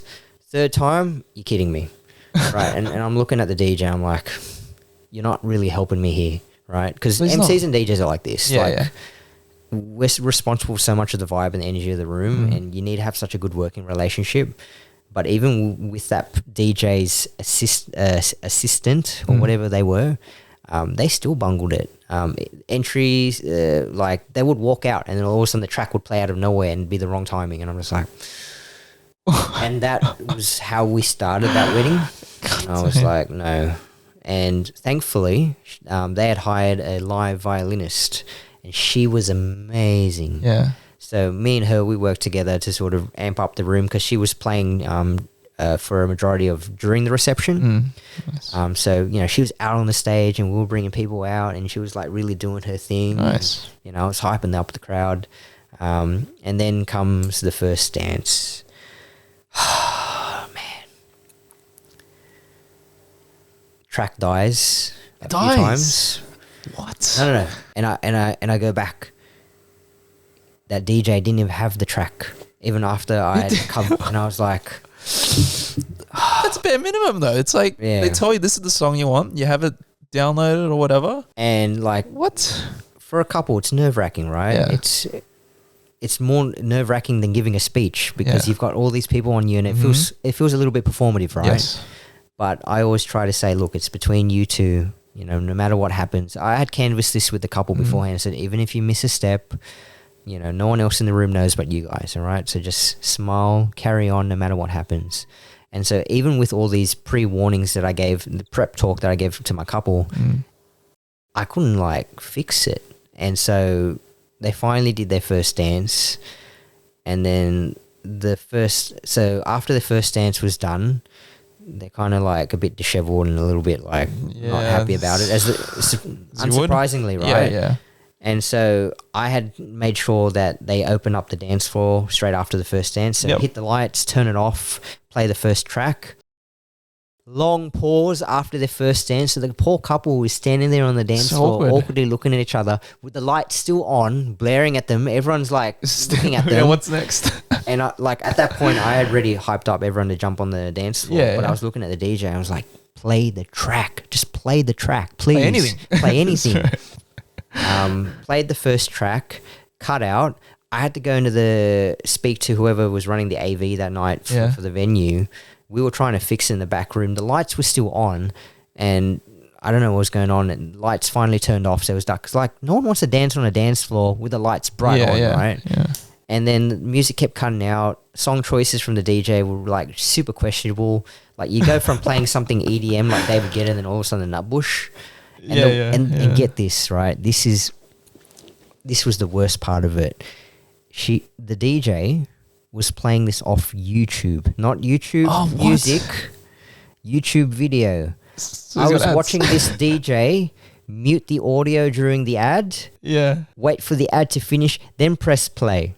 Oh my god. So not even Spotify, right? Yeah, with no ads. What? Right? Yeah. Like I understood that English wasn't this DJ's first language, but like it's an Asian wedding. Why are you playing the Nutbush? I don't know if it was part of the couple's song requests or not, but the music kept cutting in and out. It got to the point where the bride was so upset, and she said, "Terence, just tell everyone to go home." This was like 10 o'clock at night. It was meant to go till 11:30 at least. All right, that's sad, man. 10 o'clock. Yeah. She's in tears. Her sister's trying to comfort her, obviously very angry for her. DJ's just playing it off. Like, obviously they know they didn't do a good job. And, like, I did everything that I possibly could, even beforehand. And, you know, even then, I actually had guests come up to me and say, "Hey, MC, just wanted to let you know you did a really great job despite all the hiccups that were happening, the way that you recovered, and you picked things up, you did a really great job." And, you know, I had someone actually DM me after the wedding to say that you did a really good job despite all that. Yeah. So, like, for me, that was really comforting to say that I did everything that I could have. It was really out of my hands. But to have a bride that was literally in tears on her wedding day, that will remember it for all the wrong reasons, that was heartbreaking for me, man. Like, and I had found out that DJ had did like a handful of weddings, and it's very unlikely that they ever will touch weddings ever again. They mostly do a lot of club stuff. Like, I still see them doing club stuff. Like, I don't have any ill will against them, but I just don't think they were ready to do weddings, you know. And I feel like if you're not ready, you shouldn't be doing something as high stakes as a wedding in a way, you know. Get your foundations first, you know, do the basics right. If you have to do birthdays and backyard DJ gigs or whatever, do that. But like, weddings are too high stakes. There's too much money involved. There's too many emotions involved. But yeah, that was one story that will stay with me for the rest of my life, my career. But you know, I did everything that I could by that couple, and even if they go back to watch that, I think, you know, they'll agree with me. But yeah, that was not a highlight for me. But yeah, definitely something that was like, man, that was bad. Damn, and that really highlights the impact that just one or two vendors can have on the wedding. 100%. Could you imagine also if someone like me, maybe not even me, wasn't there to pick up and recover things? Would have been even worse. Yeah. Be like, so what next? You know? The violinist was like, thank goodness that you're here, that you actually know what you're doing. Same with the photographers as well. And it's like, yeah. But yeah, you carry on. You're going to have gigs like that. Not every gig's going to be perfect. Not every event's going to be perfect, but you've got to learn to pick yourself up and just keep going. I think that goes for about anything. But yeah, that was, I definitely felt so much. Like, even now, just talking about it, like my heart hurts so much for them, because I'm like, it's such an important day, and it's like ruined. Yeah. How did they find this guy? This DJ was just a fill-in. So they were referred by the initial DJ, I believe. Right. But yeah, they just weren't up to scratch for it. Yeah. Because you'd think it's bare minimum. For example, an MC, you rock up with a nice suit, for example, and you have I don't know, you're at the venue with a microphone and not a megaphone. Yeah. Something as simple as that. And then you got a DJ that's playing off YouTube. In all honesty, I think we could have saved the night just with a Spotify playlist with transitionless, gapless transitions, and just have the track list in order. You know, I should have thought of that on the spot, but you know, for me, my intentions were always like, this DJ's got this; they can pick up. You know, you don't want to take over. You know, what they're doing, because it's not my job. Like for me, it was like making sure I didn't cross that boundary as well. It's like, you know, I don't know what their background is exactly, but I'm sure they know somewhat what they're doing, but they didn't show it that night. So yeah, that's unfortunate. Yeah. So important thing for your weddings out there is vet your vendors. Please. Make sure you know what their portfolio is like, and maybe you got some word of mouth reviews. Especially important for when you look at other weddings, they usually tag all the other vendors that are there, so it's really easy to like cross market a lot of things. So for example, I've seen your stuff where you tag like all the other vendors that were at the night, just so it's really good to see what else is around the venue. It's also just to highlight them because they're as much as part of the wedding as well. Yeah, of course. And what I've found, like what you're saying about like bare minimum stuff, I've been to weddings where, okay, so plugging my friend's photo booth. Yeah. Son of a booth. I don't know if you've worked. I have. You have. Oh, yeah. Excellent. So I've worked with, I believe, his cousin. Jason.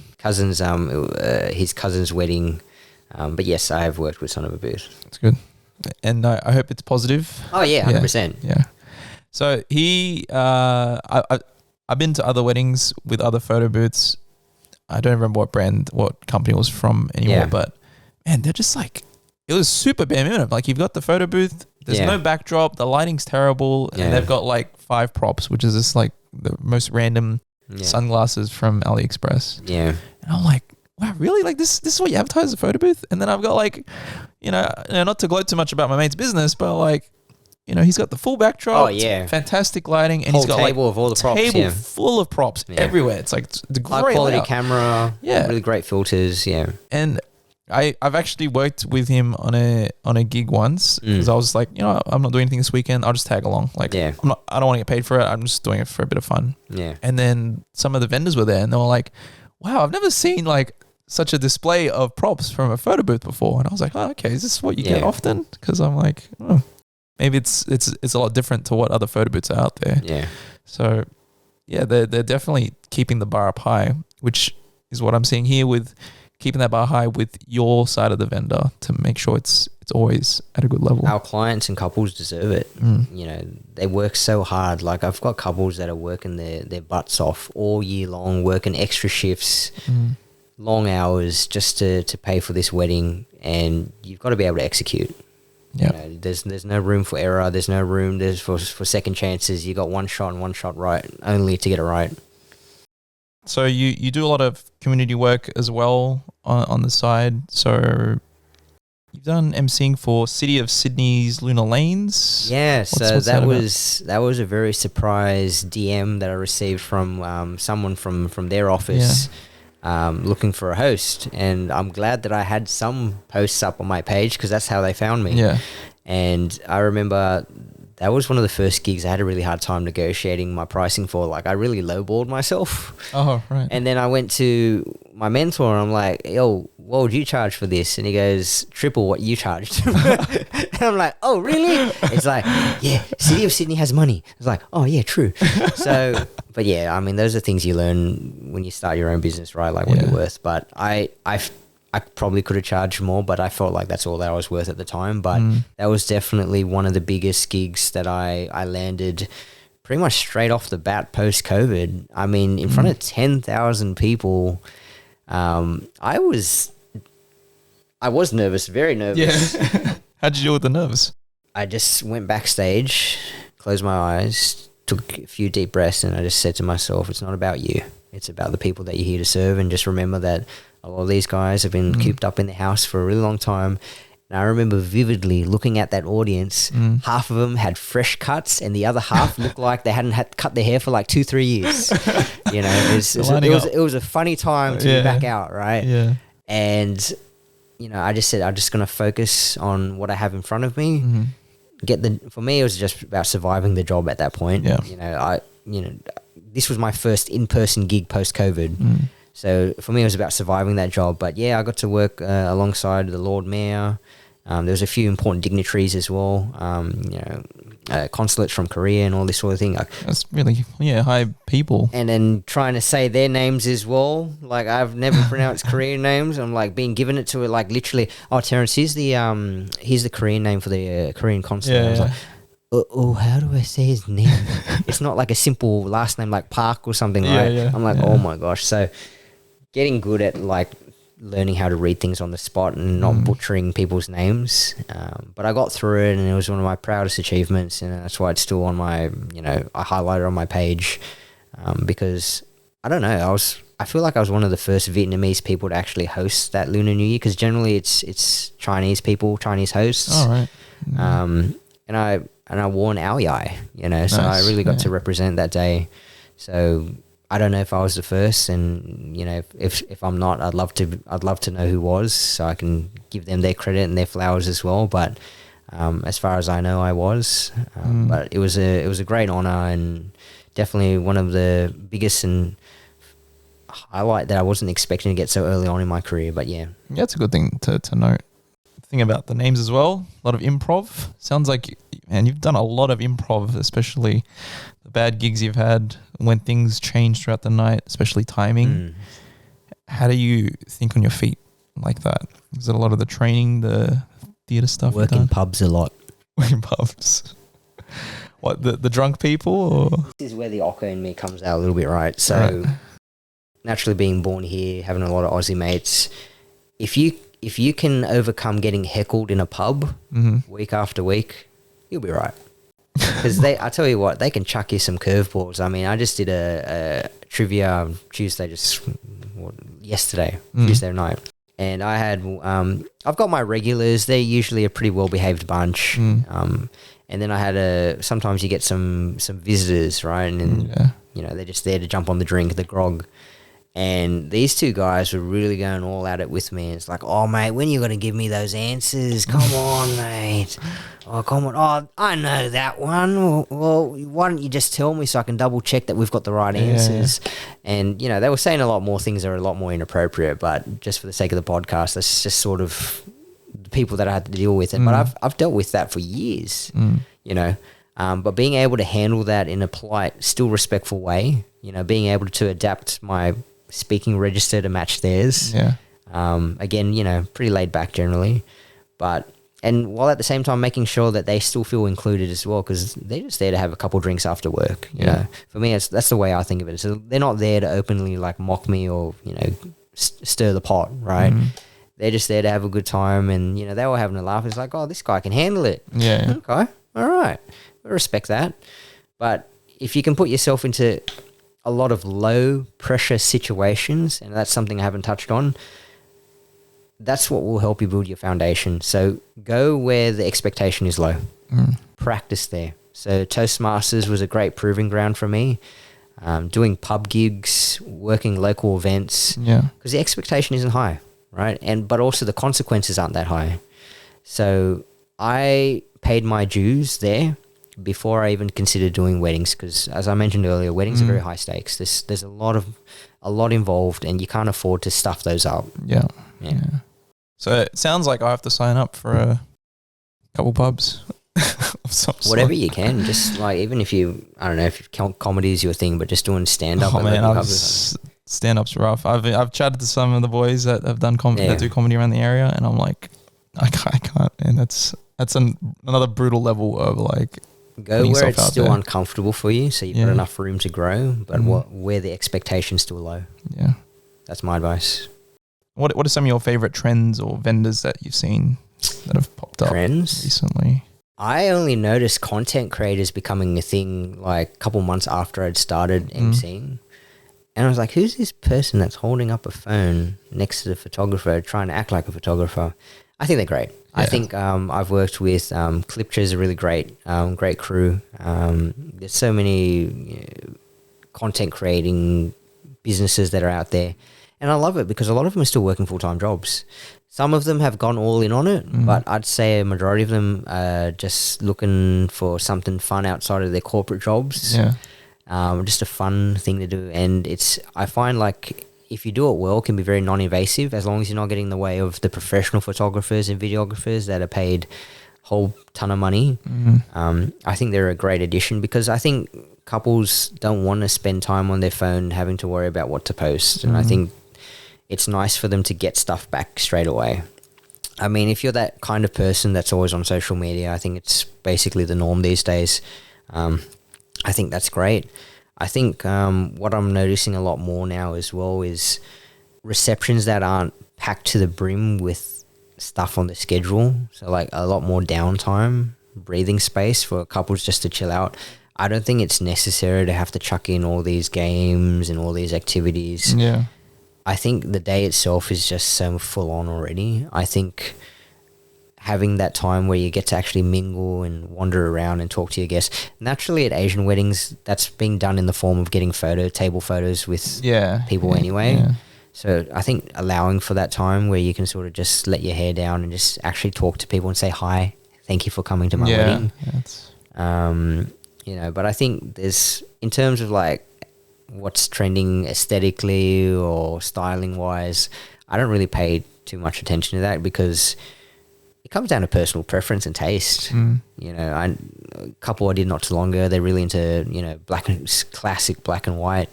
Another couple's like really into their earthy greenery, that sort of thing. And so all the styling and decor match that. There's a few things that I would love to see here in Australia that's being done a lot overseas. Oh, Chinese weddings, man. I don't know if you ever stopped to watch like Chinese reels or TikToks, but like there was this thing where reception room. So let me paint the picture for you. You're in a reception room. This groom chucks up what seems to be like a handkerchief up to the ceiling, and then all of a sudden it flies. I'm assuming it's on some sort of cable, and it flies towards the front doors where the bride comes through all of a sudden. And I'm seeing them use butterfly drones as well. So like, for example, instead of there being a traditional ring bearer, I saw this video of like a butterfly drone with carrying a ring being flown to the groom. That was so extra. For me, that's just like fun stuff that it'd be cool to see that stuff like that being done here as well. But yeah, I think simple is best. You don't need to overcomplicate things, but like it'd be cool to see something like that from time to time when I'm on the job, just to make things a little bit different. It's like, how would I coordinate that? But I think that stuff will come eventually. I think because people are always looking for something different. Yeah, looking for ways to differentiate their weddings from everyone else. Because everyone's like, I want my wedding to be different to everyone else's. Inherently, it's always going to be different because the couple themselves are different. If whole you vibe and go down to the base level, yes, it will be different. If we're talking about the glitz and glamour of it and the theatrics of it, there's always ways to make it different that way. But I'm a fan of just keeping it simple. It probably works better. I mean, the trend that I've seen is that pretty much every wedding now has to have a photo booth. I think that's standard. I think during the downtimes, people you get something physical to take home.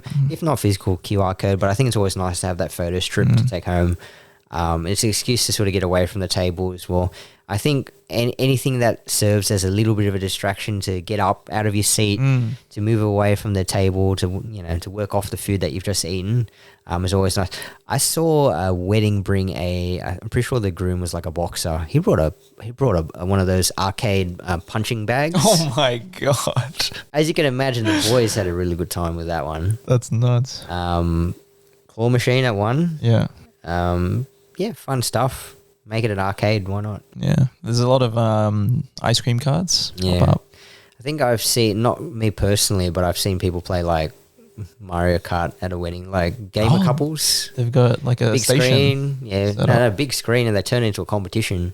Like I've seen that. They've done it on a projector screen. Yeah.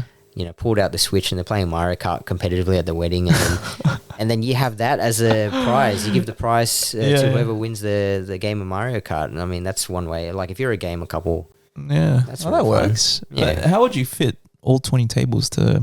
No, you nominate someone. Not everyone will put up their hand for it because some people are too shy, right? So you either pre-nominate, or you just be like, out of these tables, select one team captain to represent you guys, and you come out and play. Have X amount of rounds of Mario Kart. Keep it short, no longer than like 40 minutes, half an hour at most. But it depends. Like I know there are some gamer couples that really love having games and trivia and all sorts of stuff throughout the night, but it just comes down to what you want out of the night. Yeah, the ones that I've seen, what's the other? The general trend a lot of people have is the scavenger hunt, which is like the pretty simple I love one, hosting and that. it's so fun. It's fun. It's simple. Yeah. You know, everyone knows how to play the game. Like instead of like Mario Kart, and everyone's a gamer. Yeah. But everyone knows to find a specific object that you're going to name out. So Yeah, it's more exactly. inclusive, and you can include most of the tables, depending on how big your wedding venue is. But like 20 seats isn't that hard for 20 tables. So. Yeah. Generally, I sort of cap it at about 10 people because after that, it's like complete madness, and then you're asking for accidents to happen. Yeah. I actually had my DJI Pocket that's recording right now get smashed during a scavenger hunt for a wedding I did in Melbourne. And I was like, are you kidding me, man? And then no one owned up to it either, and that was the worst feeling in the world. And I'm like, man, it's like almost $1,000 camera. It is expensive. But my couple recouped me. So That's nice, they found out, and they're like, we'll sort you out for it. Thankfully, I had DJI Care, and they fixed me up in literally a week. Like I sent it to them, they sent it back in a week. Yeah, it was like you think you pay like $100, right? Yeah, something like worth that. it. So that's fine. Yeah. Worth it. But yeah, scavenger hunts. Going back to that point, a lot of fun, and you can mix it up, and you can throw your own little twist on it as well. Well, what's a good twist on the scavenger hunt? So for example, while you're thinking, I saw one couple do for the last game. They had to draw the couple. Then they voted on. I've done that, or draw the wedding cake, or usually the final challenge is like a dance off. You know, if I know the final two are really into drinking, then we'll make it a drink off. You can scull a beer the fastest. There's a whole bunch of things that you could do with it. It really just comes down to knowing what. If my couple's a little bit quirky and they like to do things a little bit differently, then I can be a little bit more creative. But generally, even the stock standard scavenger hunt, that's a lot of fun in itself. And depending on the crowd that you're working with, you know, if it's a really rowdy bunch and I know that everyone is, you know, down to have a laugh, I've had people like go grab me someone's shirt. You know, I've never gone as far as panties or like, you know, bra or anything like that. Too raunchy for the family vibe. Yeah, 100%. But for example, I was like, with permission, find me a child under 5. You know, so it's like, I'm very like, with permission. Yes. Don't kidnap these poor kids, because sometimes I'm like, that kid's clearly crying. Like, did you get like, put him back. Put him back. You know. Yeah.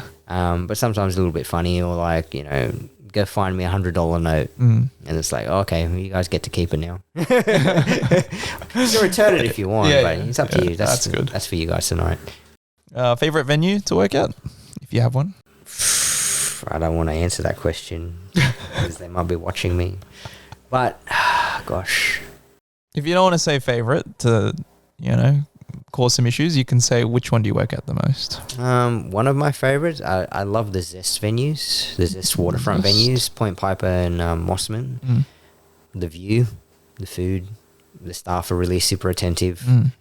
Food's really good, if I didn't mention that. Even for crew meals as well? Yeah. I think I base on food, like really, really good. Like if food for the vendors is not, then it's obviously like a down mark for me. Yeah.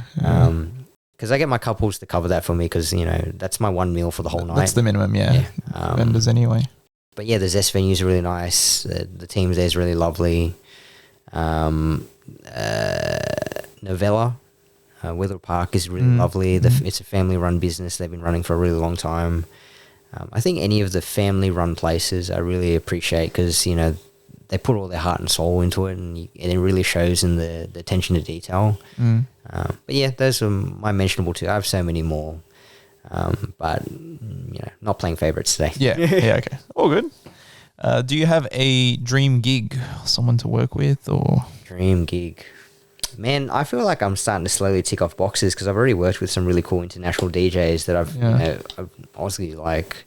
I don't know if you saw, I posted a story, DJ Ryan, we did an international wedding together. That's where I met him for the first time. And he's gone all international now, right? Like, he's touring around in Canada and all this stuff. I worked with DJ Johnny recently, who's the official NRL DJ. Oh, wow. So there isn't a particular person that I want to work with, but I'd love to do more international gigs for sure.